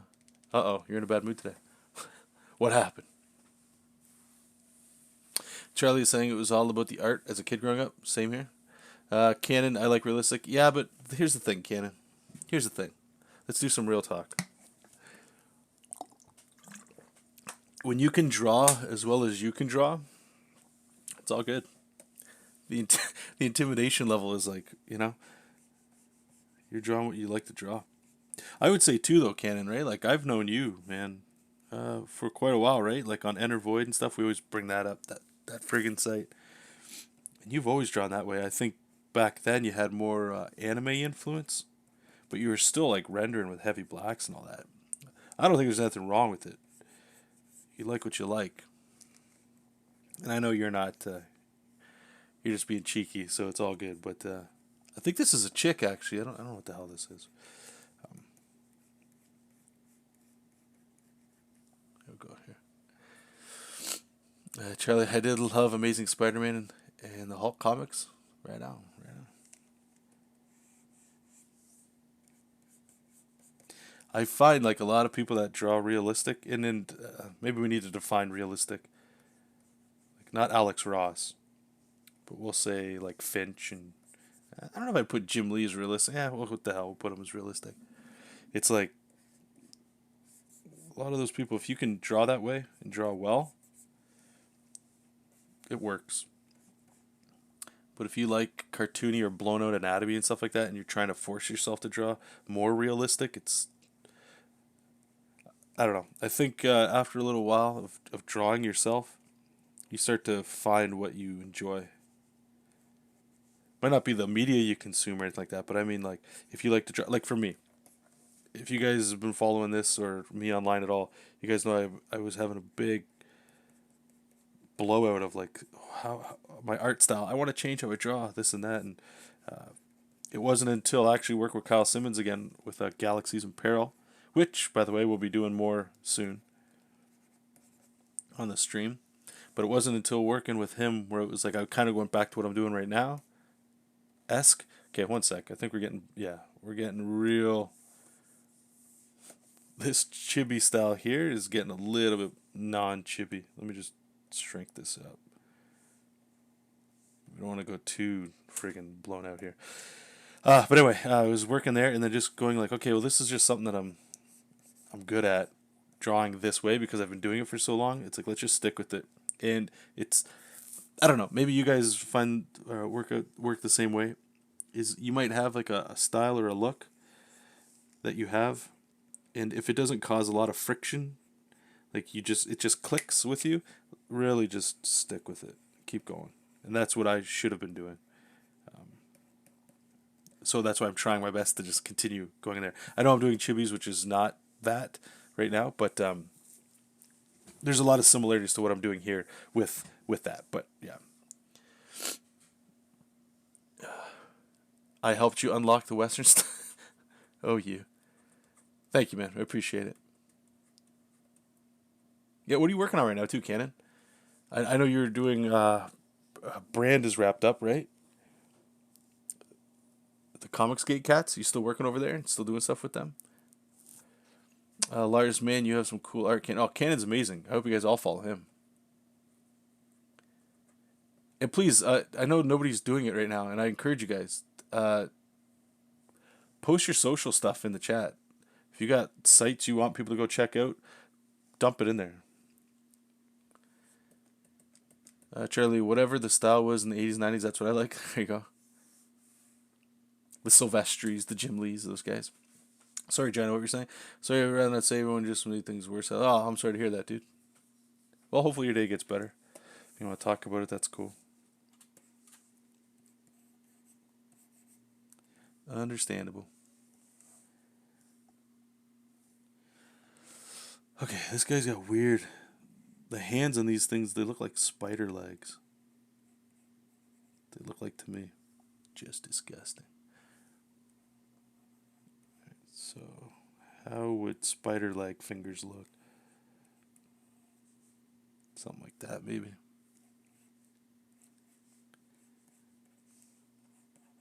A little shoulder action.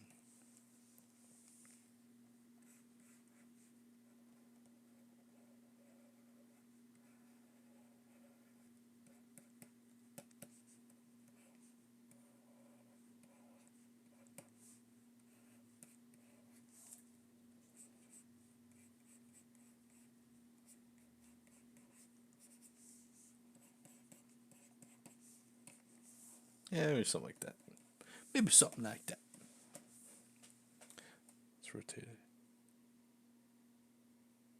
All right, all right. I think that works. I don't know. Let's erase that.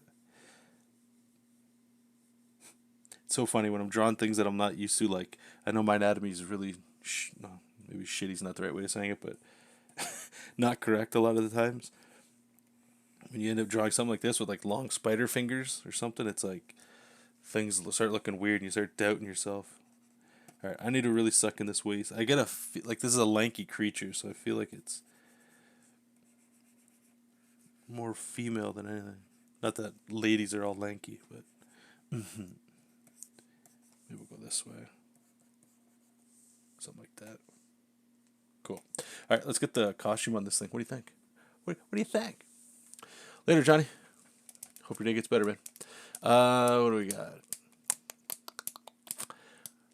Ken working on Brand 2 and a few other short stories. Right on, dude. And some character art. Right on, man.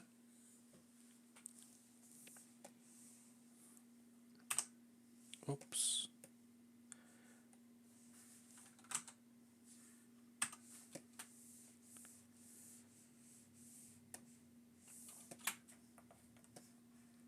How did Brand end up going, man? It looked like it was pretty successful. I heard a lot of people talking about it.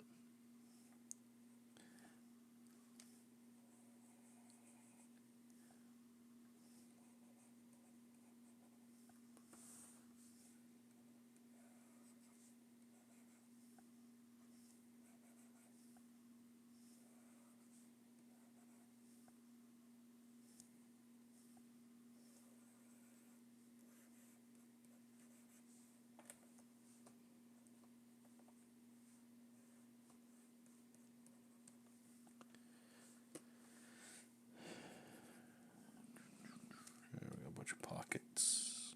Gonna have Batman pockets everywhere. I think this thing's got a backpack too.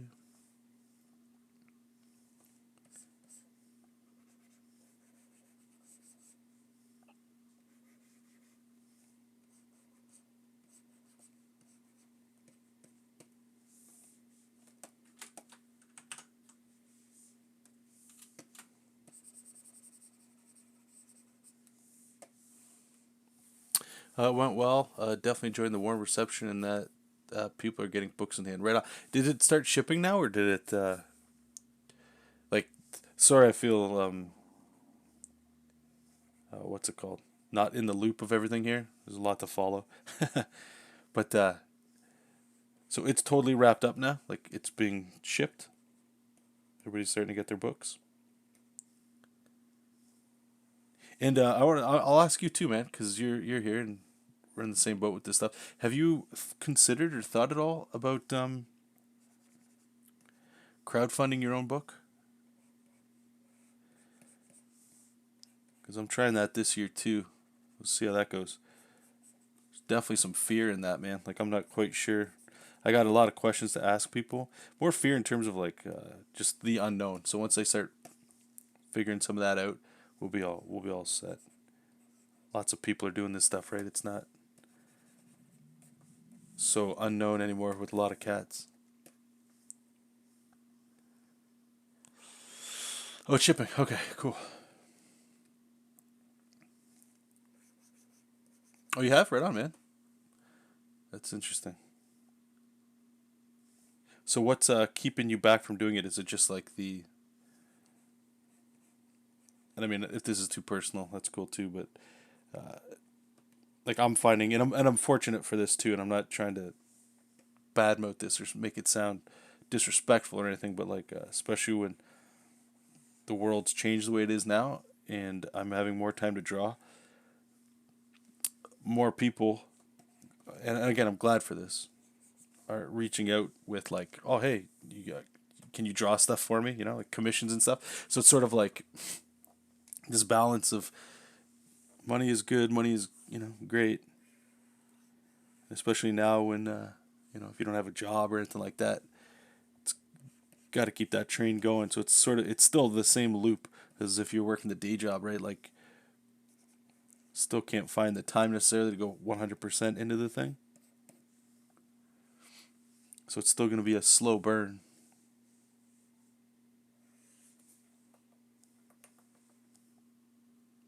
But anyway, sorry. You have. I just got a lot of art dudes with various creators that do want my. Yeah. Okay. So it's. I feel like we're in the same boat. I think a lot of cats are like that. You know, we all got ideas. You're an artist, so you're gonna have them. But when other people can pay you to do comics and you're still making books, you know, like it's still a win-win.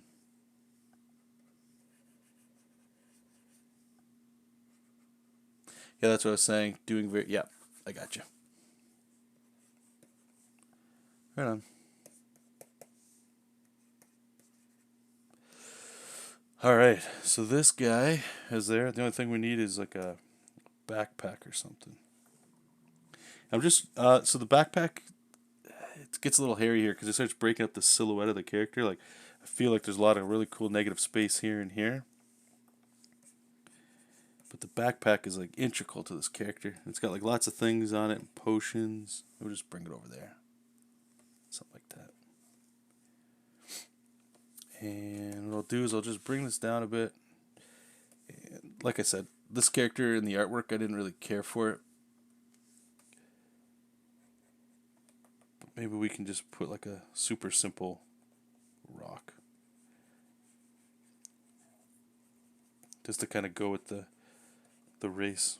I think they're like a rock race. I don't know. Quartles. Put some planes here. Maybe we can put just to spice it up a little bit. Oh, whoops. Yeah, so we need this huge compositional thing. So we got the smoke that's coming out of here, right? So we want their eyes kind of coming this way. So get that smoky smoke.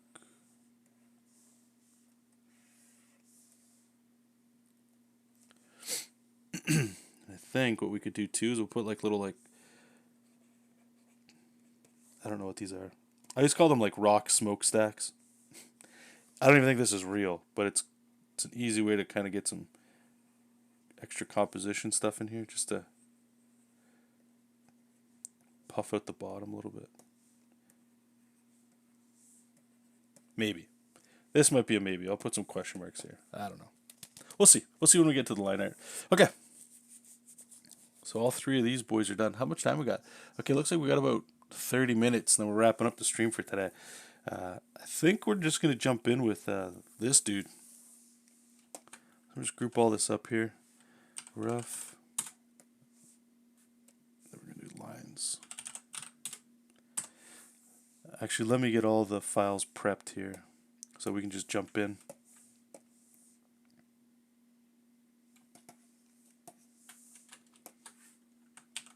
What I might do is I'll keep doing the line art for these today.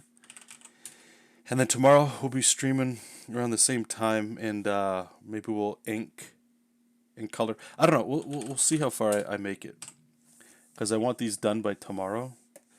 So I'll try to push as much as I can today, off camera. But maybe we'll do like Chibis Part 2 tomorrow.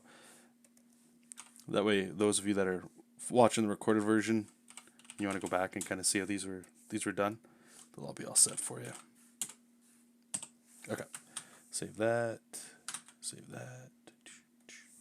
Cool. Chibi line art. There we go. Alright, I need to duplicate the window here so I can see what this is going to look like blown out.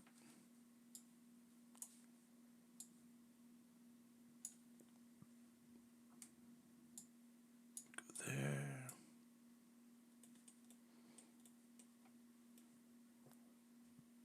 Excuse me.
A lot of the hair in here, like the spiky fur.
Hey BJ, how's it going, man?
All right, get that jewelry in there.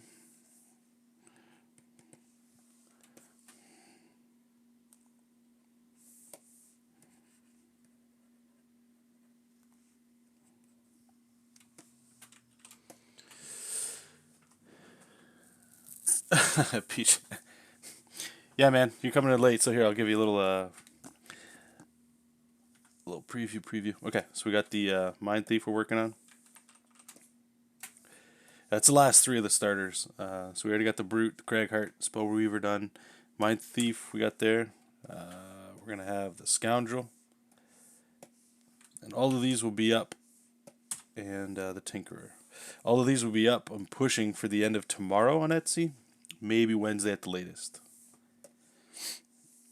And it's probably not. Well, whatever. So each one of these you can pick up individually if you're interested. This goes for anybody. Or I'll also be putting them together in like a set.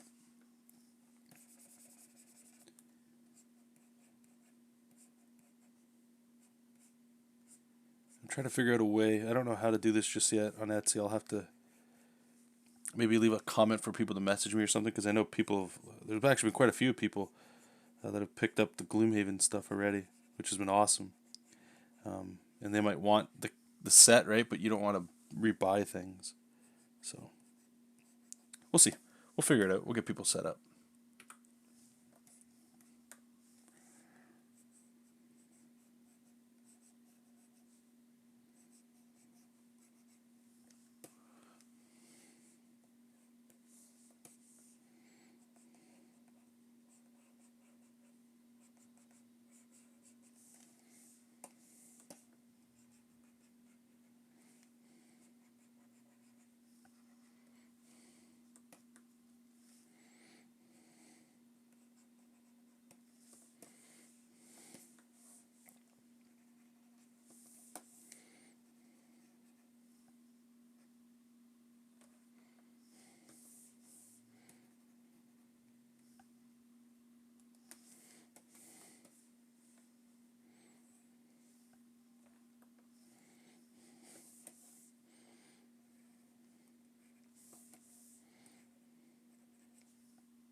You're getting the set? Oh, thanks, man.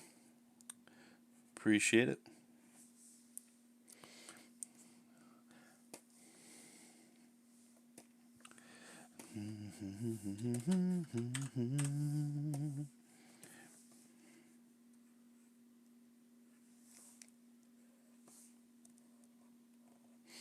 Are you still playing Gloomhaven at all, or did you take a break?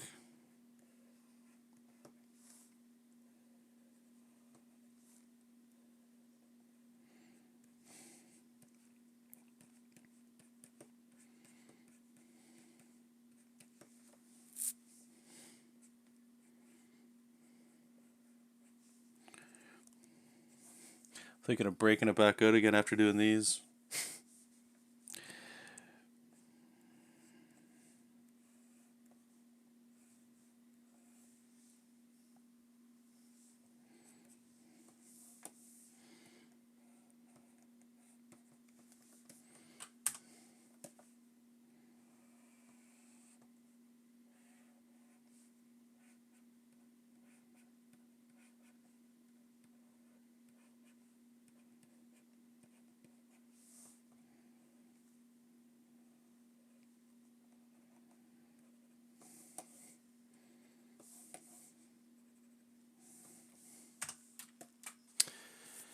I'm not sure what sort of cut Etsy takes, but I'm more than willing to just e-trans you. Oh, I appreciate that, man. I'll let you know. Don't worry about it. Etsy takes I don't even know how much they take. I think you have to. It's like 20 cents to post, to make a post, and they take something. I can find it right now, but it hasn't been too brutal just yet. We're still playing right up. Oh, right on, man. Yeah, no problem. See you later, Cannon. Wish you the best, brother. Yeah, like I usually play Gloomhaven solo. I haven't played it. I think I played it once, maybe twice with people. So I was thinking of what I've been doing is since Alexander's been born, it's pretty rough to get the free space to play, to like leave the game set up like it should be, you know. But I like having all the pieces and being able to play with them and stuff. So what I've been doing is using Tabletop Simulator to mimic the board and the pieces, and then using the character sheets and the character cards and stuff like that in front of me. But like all the monsters and the board and all that, just using Tabletop Simulator. It's good, right? Like it does what it needs to do, but man, I'm gonna bust out that cardboard soon.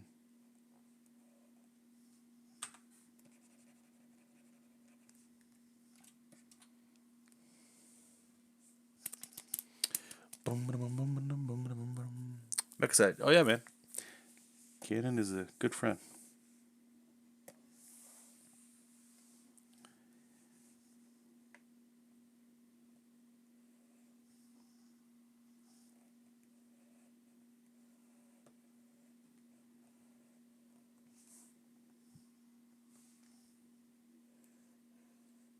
I think we've only met once in Chicago.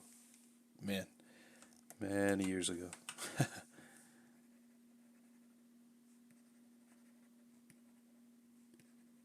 Maybe 12 years ago, somewhere around there. It was a long time ago, though, man. Time flies.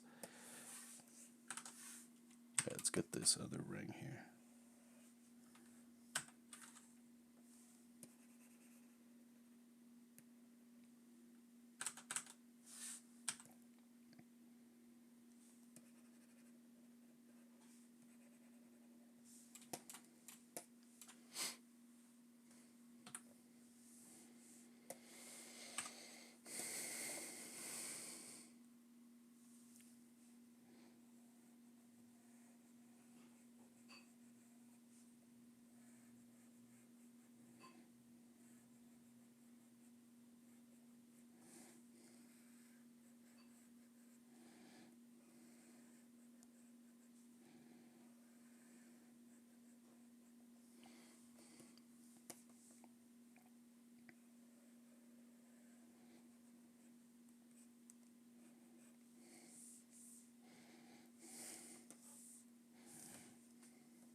Are you getting Frosthaven?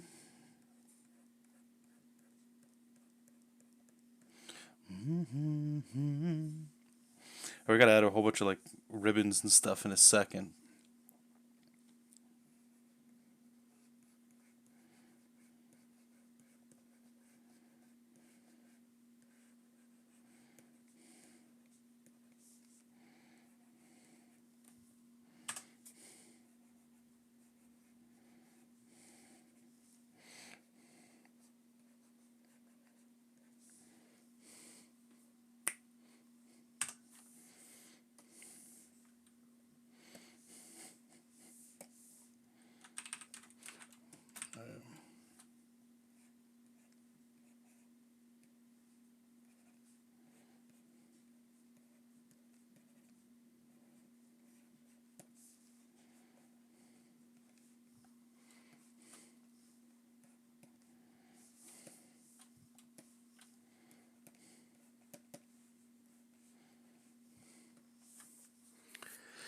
Hey Jack, welcome. I am doing well. Hope you're doing well too, man.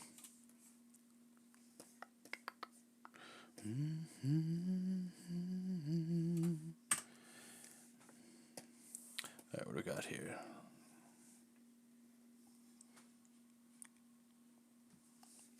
Okay, he's got like a knee pad.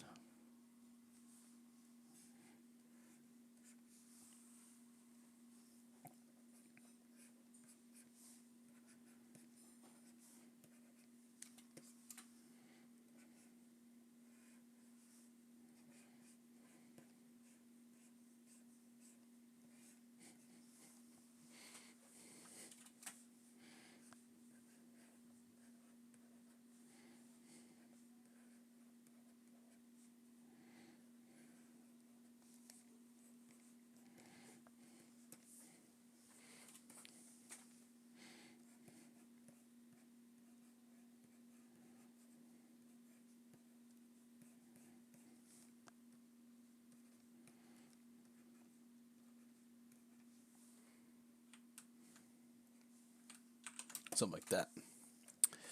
Boom, ba-da-boom, ba-da-boom, ba-da-boom, boom. Allison, welcome. First time in here, I believe. At least first time chatting. Welcome. Yeah, the character designs in this game are, that's what they say. Like board games, I think. If you're an artist, you're looking for work. Board games are like the number one trending thing on the rise, and what's it called? Can't even speak. I got music going in my crowdfunding. That's why you're seeing all these games coming out with like top tier artists, man. Because a lot of people, they're just paying for like video game artists and movie artists and stuff like that, like some high end concept artists. So you're getting some. Like, look at these for example. Let me just pause this so I can speak. Oops, let me move my reference here. So, like, this is awesome. This is like some beautiful stuff. And it's like unique, right? Like the scoundrel looks human, but when you get in there, I think it is, yeah, human, but like it's different. Like this concept artist is top notch stuff. But yeah, like when you're playing anything fantasy, right? Like the moment you can get some new races and things in there, like now you're really getting to the surface of some cool looking stuff. PJ, I'm not really sure if anyone in our group has backed it yet. I don't own Gloomhaven. Oh, okay, I thought you did. My bad. One of the girls in our group owns it. I hadn't heard until that. Oh, okay. Okay. Have you? Okay, so you probably haven't played it solo then. Unless you have Tabletop Simulator and you enjoy that or anything. You usually watch my stuff after the fact. It's all good. Well, thank you for watching. Thank you for popping in today, too. Let me get off this chair.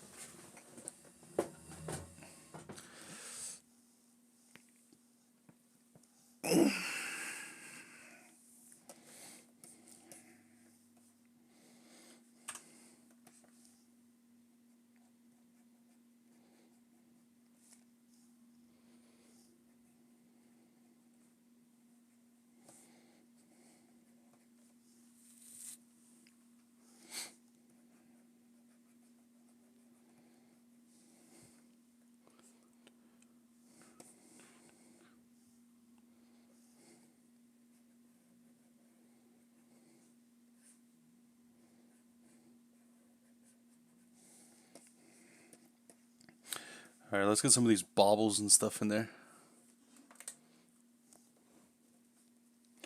Oh yeah, it's interesting. What's been holding you off from picking it up? Just the cost or the time you need to play it?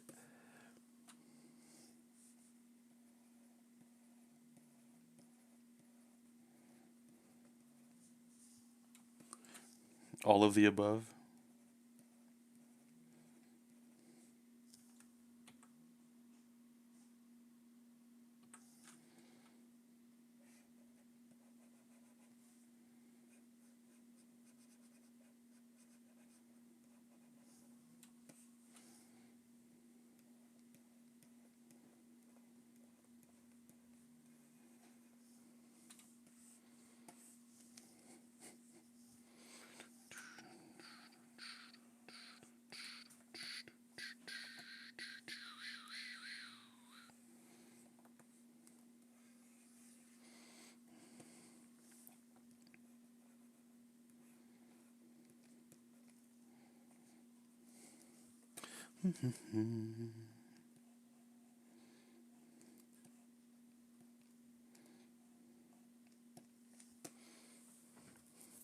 The cost? Yeah, I hear you. And your tiny apartment? Yeah, I hear you. See you later, buddy. Thanks for popping in. Um, I don't know how else when I was playing Gloom Lake a lot, I was playing in this room. It's very tiny. I don't know. I can work in really tiny spaces for the most part, but I got like one of those fold out tables, those big white ones that almost look like a convention. And I just set it up here. And I mean, I couldn't really move. I had to like shimmy like this to get in and out, but I could still draw, so that's all that mattered. And I could still access that. And I just left it set up. And I was grinding through games like at night after work or after I was done drawing, stuff like that. And I mean, I moved a lot of games that way. But lately, I haven't been able to play them because family and all that, which is fine. But Tabletop Simulator has been huge because I can use all the tiles and stuff digitally. I know it's not the same as touching it, but just being able to have that option, I think, has been, for me anyway, it's been awesome. So what I do now, because I play Descent every now and then, but like I don't have the things here. Maybe I'll get them out if I start tonight or something and show you guys. But I'll have the character sheets and their cards and stuff, and I have that on the side so I can play that here on my little table here, and then digitally I can do all the what's it called? All the tiles and stuff like that. So that helps with space. It might help you out a little bit. I don't know. PJ saying, no, I don't play board games solo. Board games are one of the few things other than work that let me leave the house and socialize. No, that's cool, dude.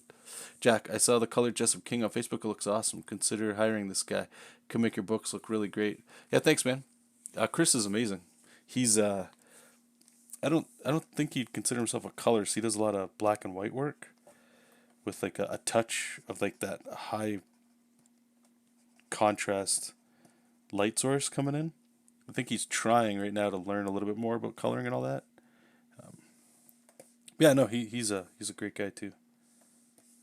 Very humble dude.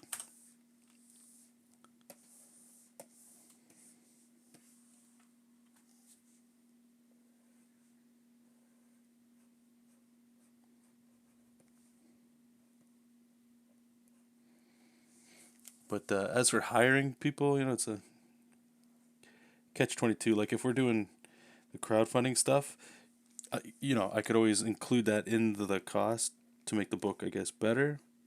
But for me personally, I like the idea of me being everything on there, at least for now. So we'll see.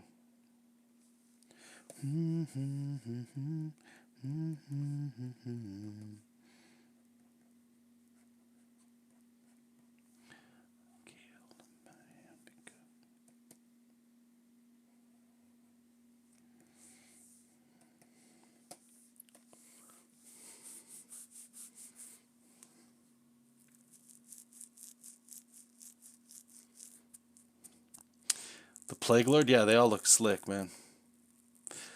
Jack, I had the exact same thought when I saw the color JESOP. I think it's just the same guy who used to color the turtles. No, no, it's just a different guy altogether.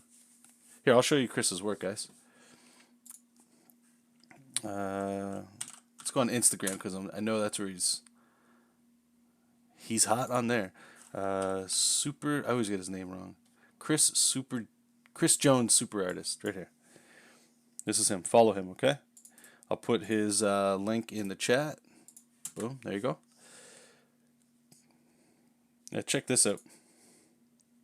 See, that this is what I'm talking about. This is how he likes to draw or color. I think it works well like this. The JESOP one, and there's a video here. I don't know if you guys saw it.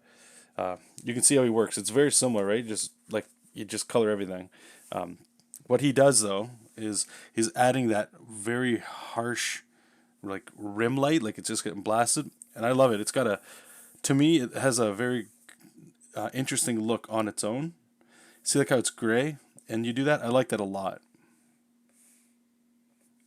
But this is the thing, right? Like, just bringing it back to like how I color my stuff. It's very streamlined. I know where it's gonna go, and I'm not saying it's necessarily better or worse or whatever. I'm not trying to apples and oranges here, but for me, I know what the end product's gonna look like, and I enjoy it, and I can do it myself. Hiring somebody to do things, I don't think there's anything wrong with that at all, but you start putting a lot of reliance onto somebody else, and I know what it's like to work with artists. And I'm not saying this about him. I just mean colorists and stuff in general. It can be interesting,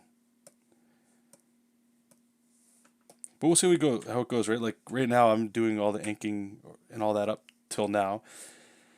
If my opinion changes down the road, then we can. This is another one that we did together too. He colored them both. He colored my guy here, but if the crowdfunding goes good, maybe I'll definitely look into somebody coloring it because that like takes time off of me as well, right? And there's amazing colorists out there, so I'm not against it. But yeah, this is the comic he's working on his own too. So follow him. It's good shit. He does big buff muscly men too, so I'm a fan.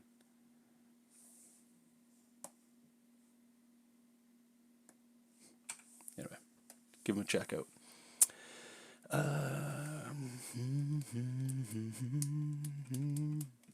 Hey, Alex, yeah, no problem. I'm glad you liked it, man.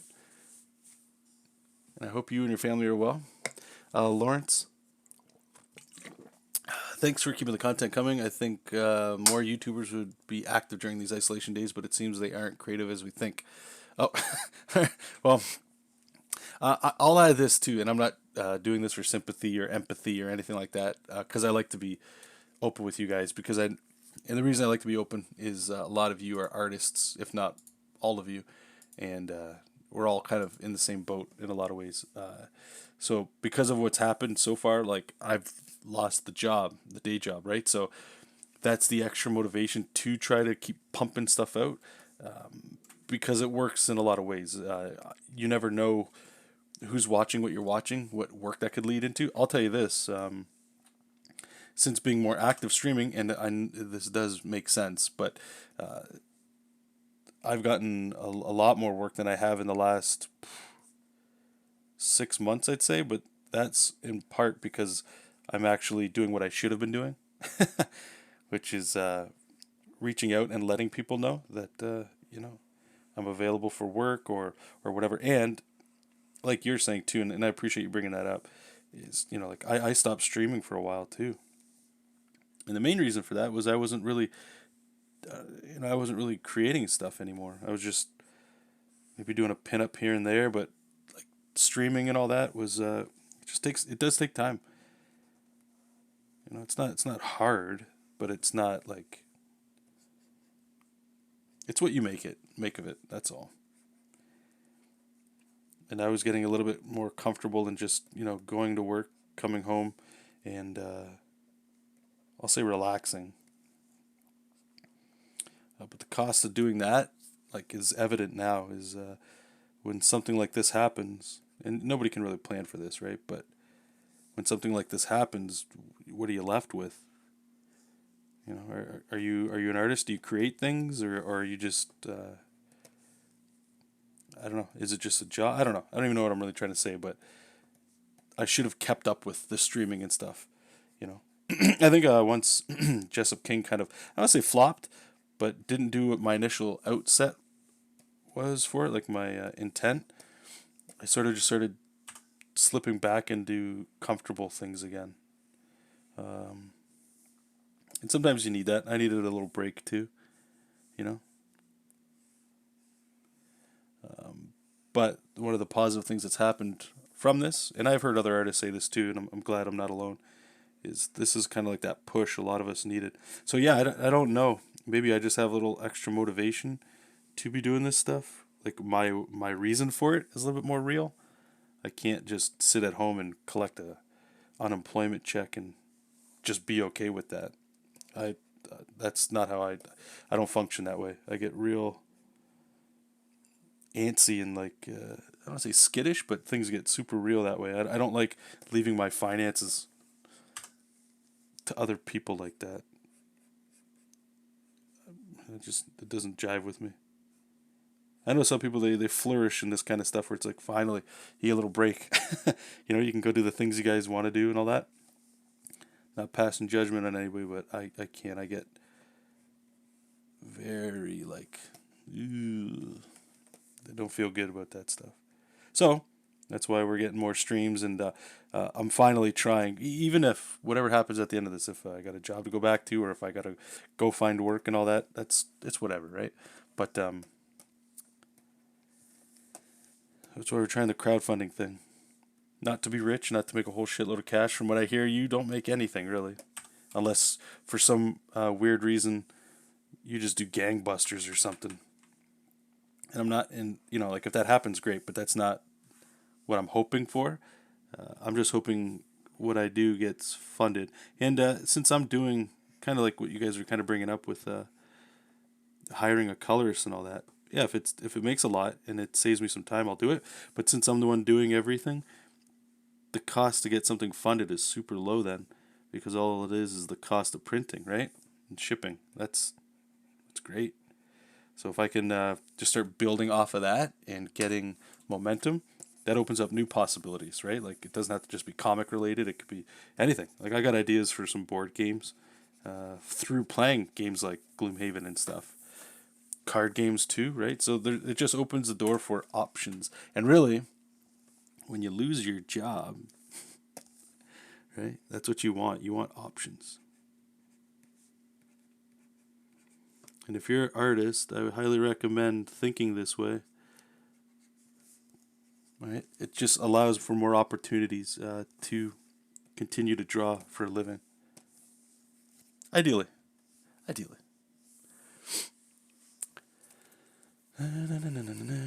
Allison is saying, I have... Oh, okay, so I got about like 5 minutes and I got to wrap this up. Sorry, I've been rambling here. This one's almost done. It's going pretty quick. So for those that don't know, and I'll jam into the chat here to catch up with you guys. For those that don't know the workflow, which is totally fine, this all looks very flat, right? It's all drawn with like a micron, simple thing. We're going to add, let me open up the brute here. So this is where we're kind of getting here. But what we'll end up doing is adding like a big thick line, right? And this will just help us separate elements and then inking. And this is where we can start, you know, here's a good example. Excuse me, where you can see his face. His face should pop over his torso so that you can get like some depth there. When you get to the inking, we can add it. And then we'll get to the color and all that good stuff. So I'll be streaming that tomorrow. And again, I'm going to keep working on this obviously today. So tomorrow, maybe the line art will be all done. We'll be inking, or we'll be already going into colors. I'm not sure. So, Allison, I have thought about Tabletop Simulator. My sense of touch actually sucks. Okay, and I have difficulty turning pages in books. So I'm sorry to hear that. I have switched to digital in most things because of it. Oh, I'm sorry to really hear that, man. I have been neglecting your Instagram. Hey, Instagram's huge.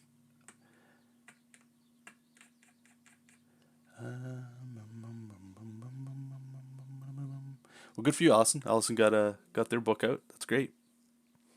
Alex saying everything is going great. A lot of work in this sanitary situation, but the commissions and the streams make you think. Okay, that's good, man. That's good. Okay, well, you know what? I'll actually just wrap this up then right now, guys.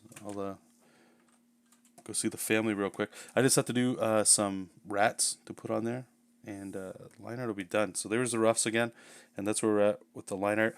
I got to put some more baubles over there. You see these things here, the little potions? I might not draw those. So I kind of like that openness. There's a lot of busyness in these designs because they're not meant to be redrawn over and over again. It's just a nice striking image. So sometimes I feel like they add a lot of detail that you might not need. But yeah, so we're pretty much there with this one.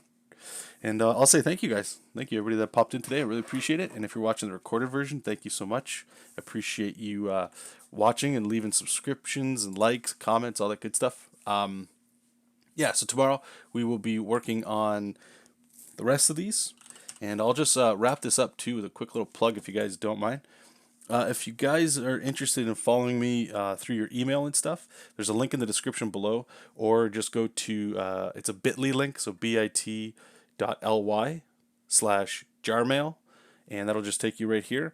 I could post it in the chat for those that like it or like it that way as well. I just post it in here, subscribe. All it's going to be is just like a once a month or once every 2 months. I'll send out what I've been working on YouTube, content I've just been doing, some commissions and stuff, just kind of a catalog to let you guys know what I've been working on. And there's two main reasons why I started doing this. One was the crowdfunding thing, like I talked about, that we will be doing this year, Godslayer. That way you can get notified when that gets started.